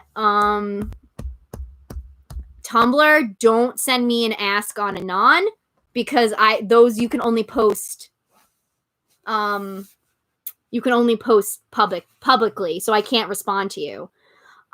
So you're just better off DMing me, or at least sending an ask off and on so that I can message you privately. because I had some people do that, and I was like, oh no, I can't respond to you because then everybody would know I have a Discord. And that defeats the purpose of the Fight Club rules. Oh, I'm glad you like it, Allie. I do too. It's such a nice, fun, like, little group, and we're all so supportive of each other, and we always have so much fun. And I'm hoping to do a little bit, and I'm like learning about Discord now. I'm like so proud of myself. Like when I started doing the roles, I'm like, oh, I can make roles now. Oh, look at me.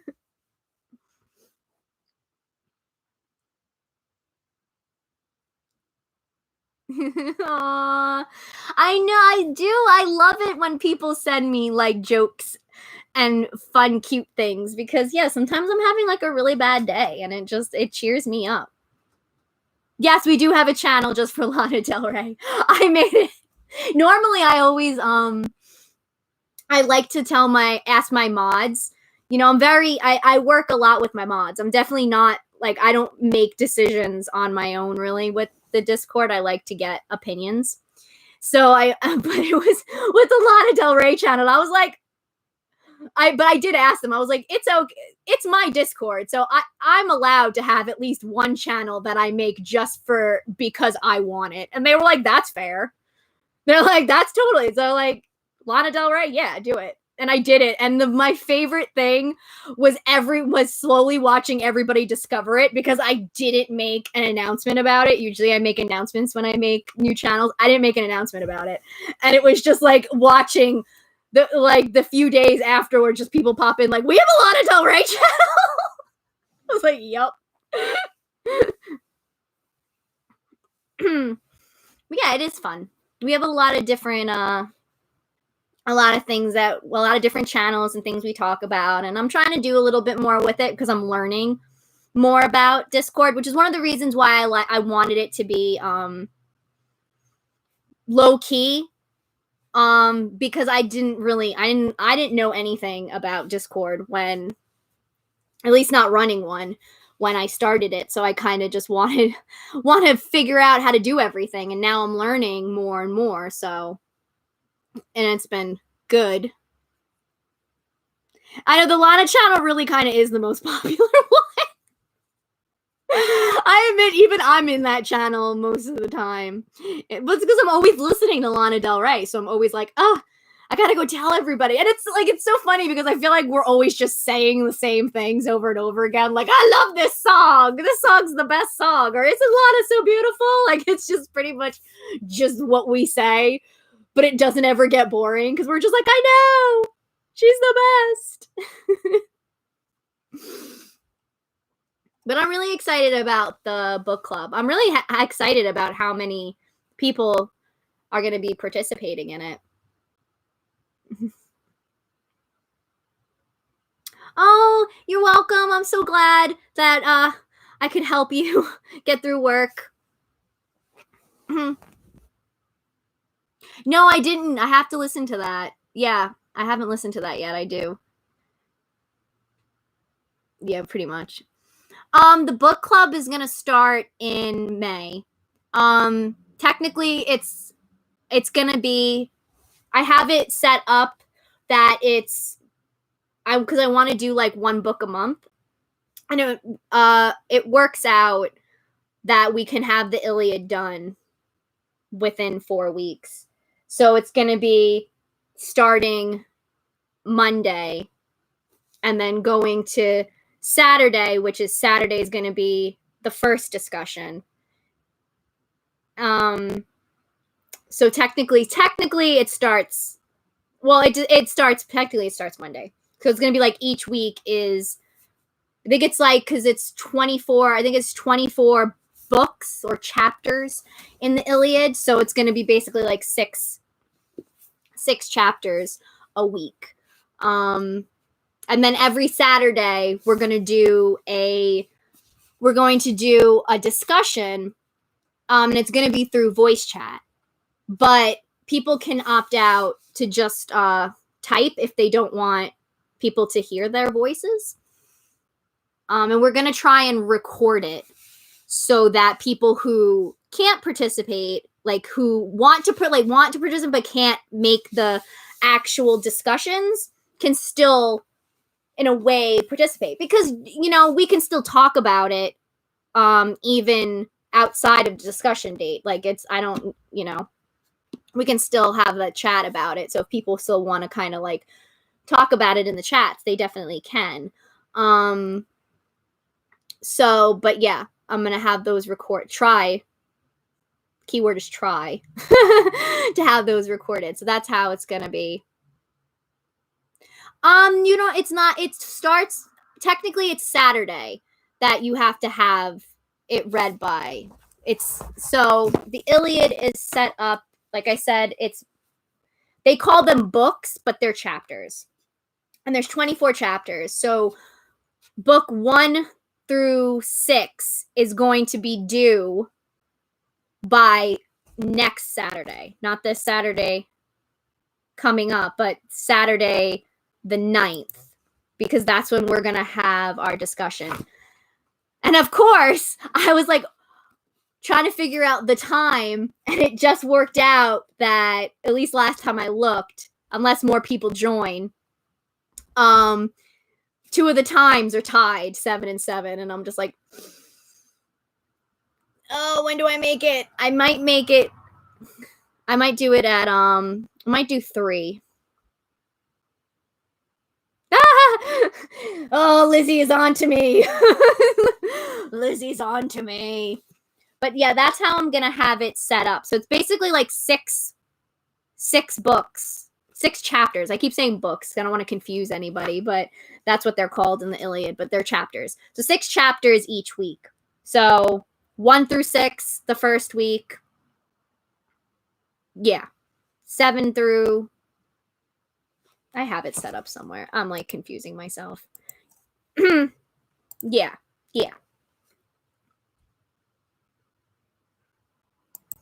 It's so funny. A lot of people are saying that, and it's about their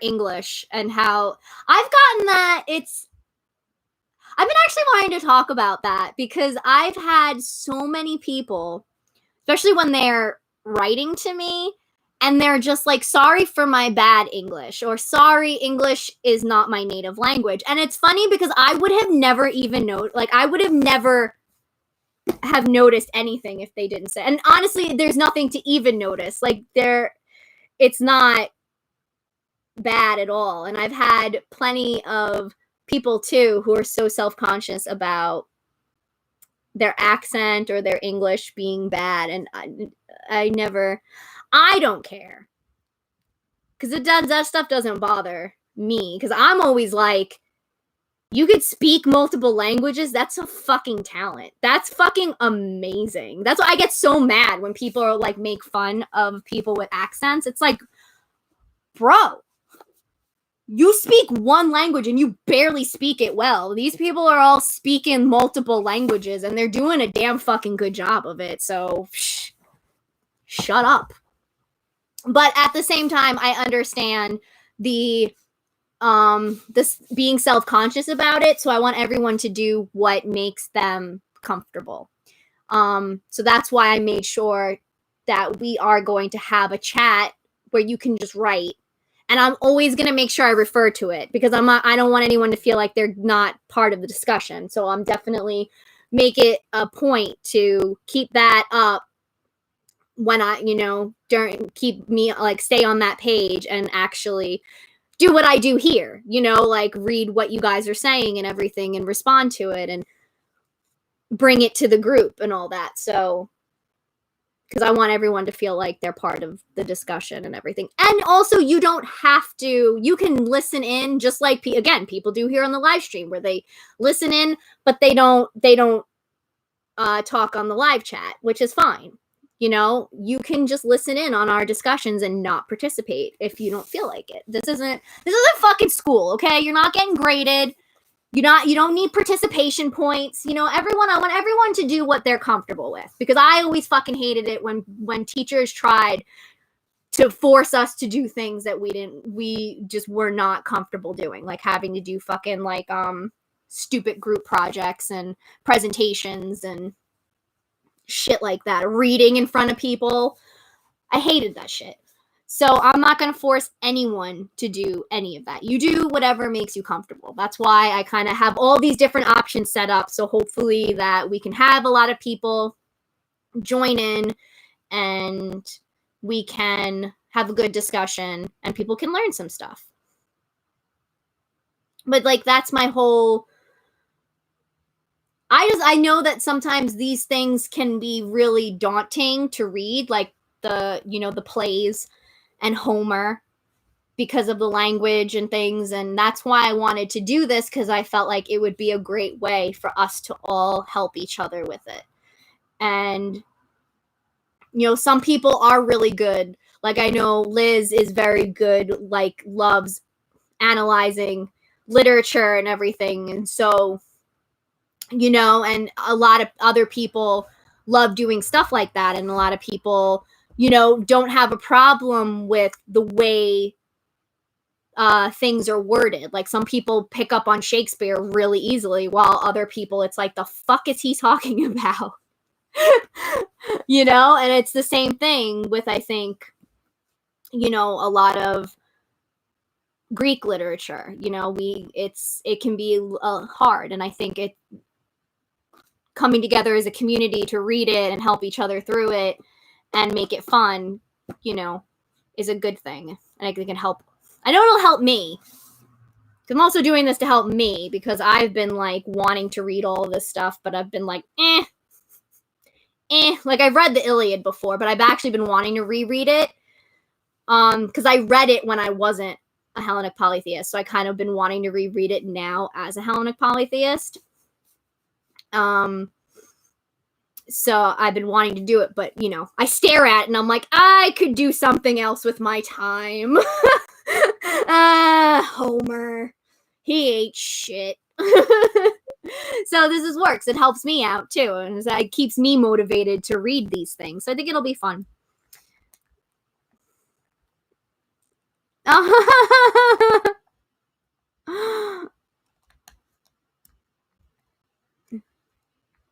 Yeah, it is super intimidating. That's, because it's hard. I think that's the thing. People don't, we all have our talents and we all have our struggles. And there are things that just don't come easy for us. And sometimes reading books like that are not easy for people. And that doesn't mean you're dumb or you're not, you're not smart or you don't pick up on things. It just means that that's the way your brain works, and there's nothing fucking wrong with that. That's the way your brain works, and it's not that it's broken or that it's wrong. It's just the way that it fucking is. Some people can, like I said, some people can pick up Shakespeare and get it right off the bat, and they fall in love with it. Other people, like, when I started reading Shakespeare, we started with Romeo and Juliet, and I was getting, we'd always have little quizzes we took every day, because we had to read parts of it, and then we got quizzed on it the next day. I was failing every single quiz until I watched the Leonardo DiCaprio, Claire Danes Romeo and Juliet, and then all of a sudden, I started getting A's on everything, because I had something to, like, that was more modern and was seeing, had a visual of what was going on to go along with the words, where I was like, oh, okay, that's what he's saying. That's what's going on. So I started understanding, and I think a lot is, the shit's hard when it's words, and it's words that it's because it's really, even though it's English or it's in a language you understand, doesn't necessarily mean you understand it. It's hard. So I think it'll be really good for us to, as a group, to be able to break it down together. Especially people can have a place where they can ask, like, I didn't understand this, what was going on? And not have to worry about being shamed for it. Because I'm sure there are going to be plenty of other people who are like, yeah, I didn't fucking understand. The fuck were they saying? Like, and we can all be like this, and someone can be like, oh, this is what was going on, and be like, oh, okay, now I get it. And it'll be good. I was gonna say something else and then I forgot. Happens all the time. Wait, no, I lost it. I had it and then I lost it. Yeah, I'll think about it eventually.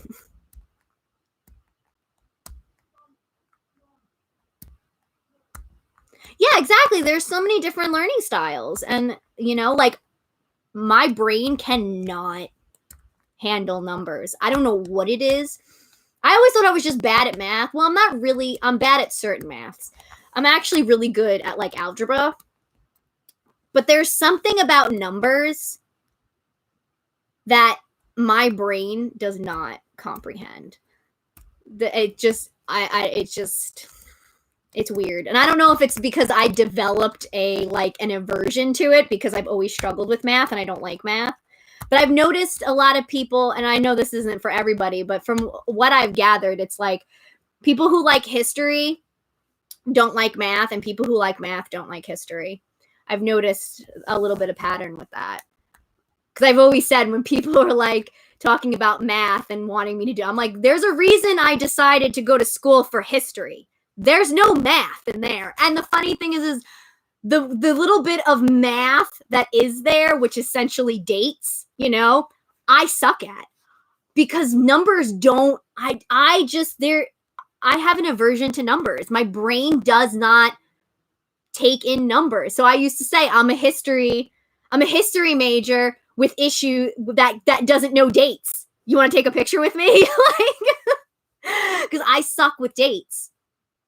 Even now, I can't tell you when certain things, even with ancient Greece, when certain things happen because dates just go right over my head. I can tell you what people said, what happened, the consequences of it, all the, who did what and when and why, blah, blah.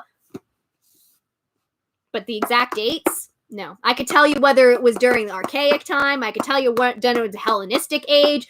When the times that was, I don't fucking know.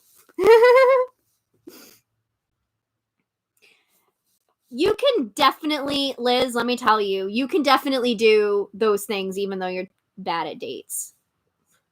Look how far, I don't do anything officially, but I've gotten far with dates having it. It's a lot of it is also you realize that you have a problem with it, so you kind of pay extra attention to it and find a way around it.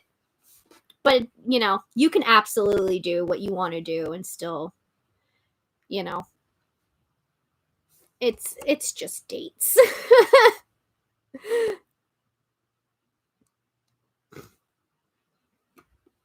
Well, that's me too, Juan. I was great at school, but I hated every second of it.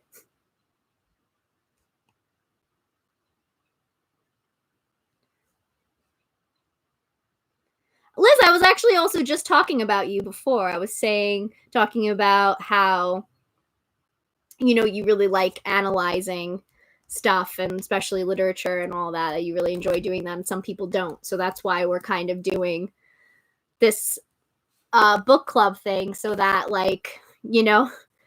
people like you can help other people with understanding what's going on in the Iliad. Yeah, we don't need no education. That's right. Yeah, I don't know. Algebra, I was really good at algebra. Algebra made sense to me, but everything else, it was just why. I was just like, what is the point of this? This is dumb. Yeah, it should be still in the Discord. The PDF should be there. And it's the same translation that I'm reading. Not that it matters what I'm reading. It's not like I'm the teacher. I'm acting like I'm the teacher, but no, I'm just saying. It's more saying it's a translation I like.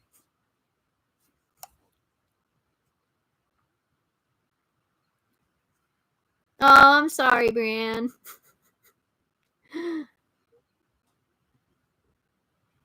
Oh my god, Danielle, your brother is majoring in both math and history. Why?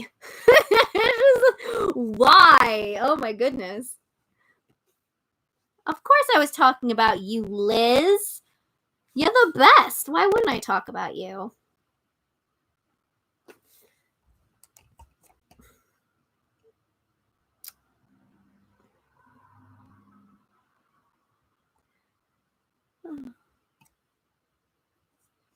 But yeah, I'm really, I am really excited about the book club. I think it'll be really good. I have to figure out what I'm doing about live streams though, because yeah, now that Aphrodite April's over, I think I'm definitely gonna try and limit them a little bit. So, I don't know when the next one.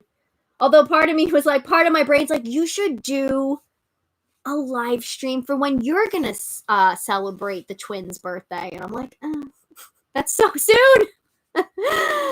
Especially now that I'm gonna have the book club, so I have that going on throughout the month. So, but I'll definitely have at least one live stream during May. My goal is to have at least one every month because I enjoy doing these and they're fun. Sometimes I get very like, oh, I have to do live stream, and then I'm like, I'm here, and then it's like, oh, almost 4 hours have passed. Oh, that went by so fast. I always have like a fun time.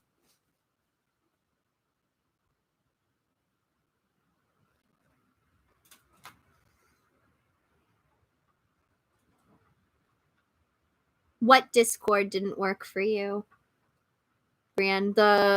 Mine or the one? I don't know which one, because there is the one for the convention, which everyone here knows about the convention, right? Just want to make sure that everybody who possibly is interested knows about it, because I don't want anyone missing out on it. Technically, the twins' birthdays were oh, bye, love. Yes, go get some sleep. Thank you so much for hanging out with us. Oh, it didn't work? I have to see. You could also try, I don't know if it's, I have to see. You could try going to the Tumblr and scrolling to the post that has the link there. That might help. But anyway, technically the twins' birthday, technically they were yesterday and today, if you're following the Athenian calendar. But I am celebrating them May 6th and 7th because that just matches up to my calendar, because I'm not following anything Athenian. So that's when, yeah, that's when I'm celebrating it.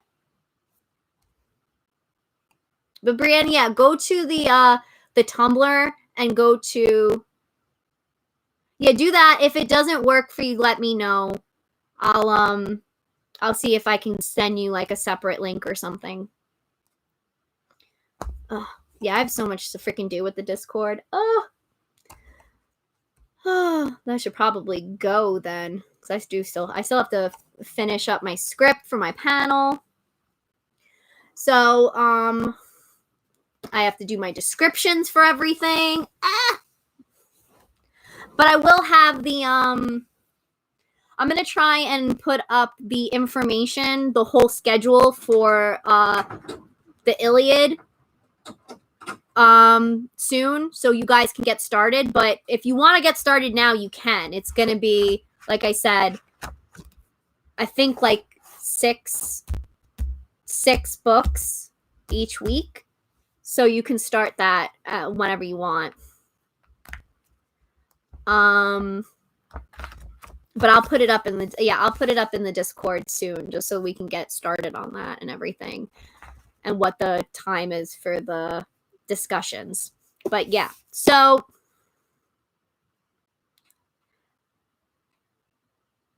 oh, your birthday's the 5th. Well, happy early birthday. Yes, Belle, this is one of your flower crowns. Pretty much any flower crown I wear is always going to be from you, because I don't have any other flower crowns. I'm always, like, I stream for way too long. But time goes by so fast. I don't even realize it. Like sometimes I really think I'm not going to stay on that long. I'm not going to do it. And then all of a sudden I look at the time and I'm like, it's already 3 hours. What? Ah! Happy early birthday to you too, Alice. Okay, so yeah, I should head out because I still have a whole bunch of stuff I still have to do. I hope you can make the convention. Like I said, all the information is all the way up top of the chat. If you have any questions though, feel free to message me anywhere you find me. I don't know where you guys are. You all follow me on different places, so wherever you see me, message me on there. I'm happy to answer any questions you have about it. Oh well, Ayla, it's always hard to leave you because I adore you so much and I love looking at your face. Yeah, so I hope you join. And not only support me, but support all of the other panelists and vendors there if you can. But yeah, of course, I'd love to see you guys in my panels, mine with Ayla's and then my own. Yeah. So yeah, if you want to join Discord, my Discord, just message me and I'll send you the link. And I think that's it. Okay. Love you guys so much. Thank you for being the most amazing community ever and showing me nothing but love and support. You guys don't know how much you mean to me and how much you've brightened my life. Yeah, I heart you guys so much, and I hope nothing but the best for all of you. And I'll see you in the next live stream. All right, love you guys.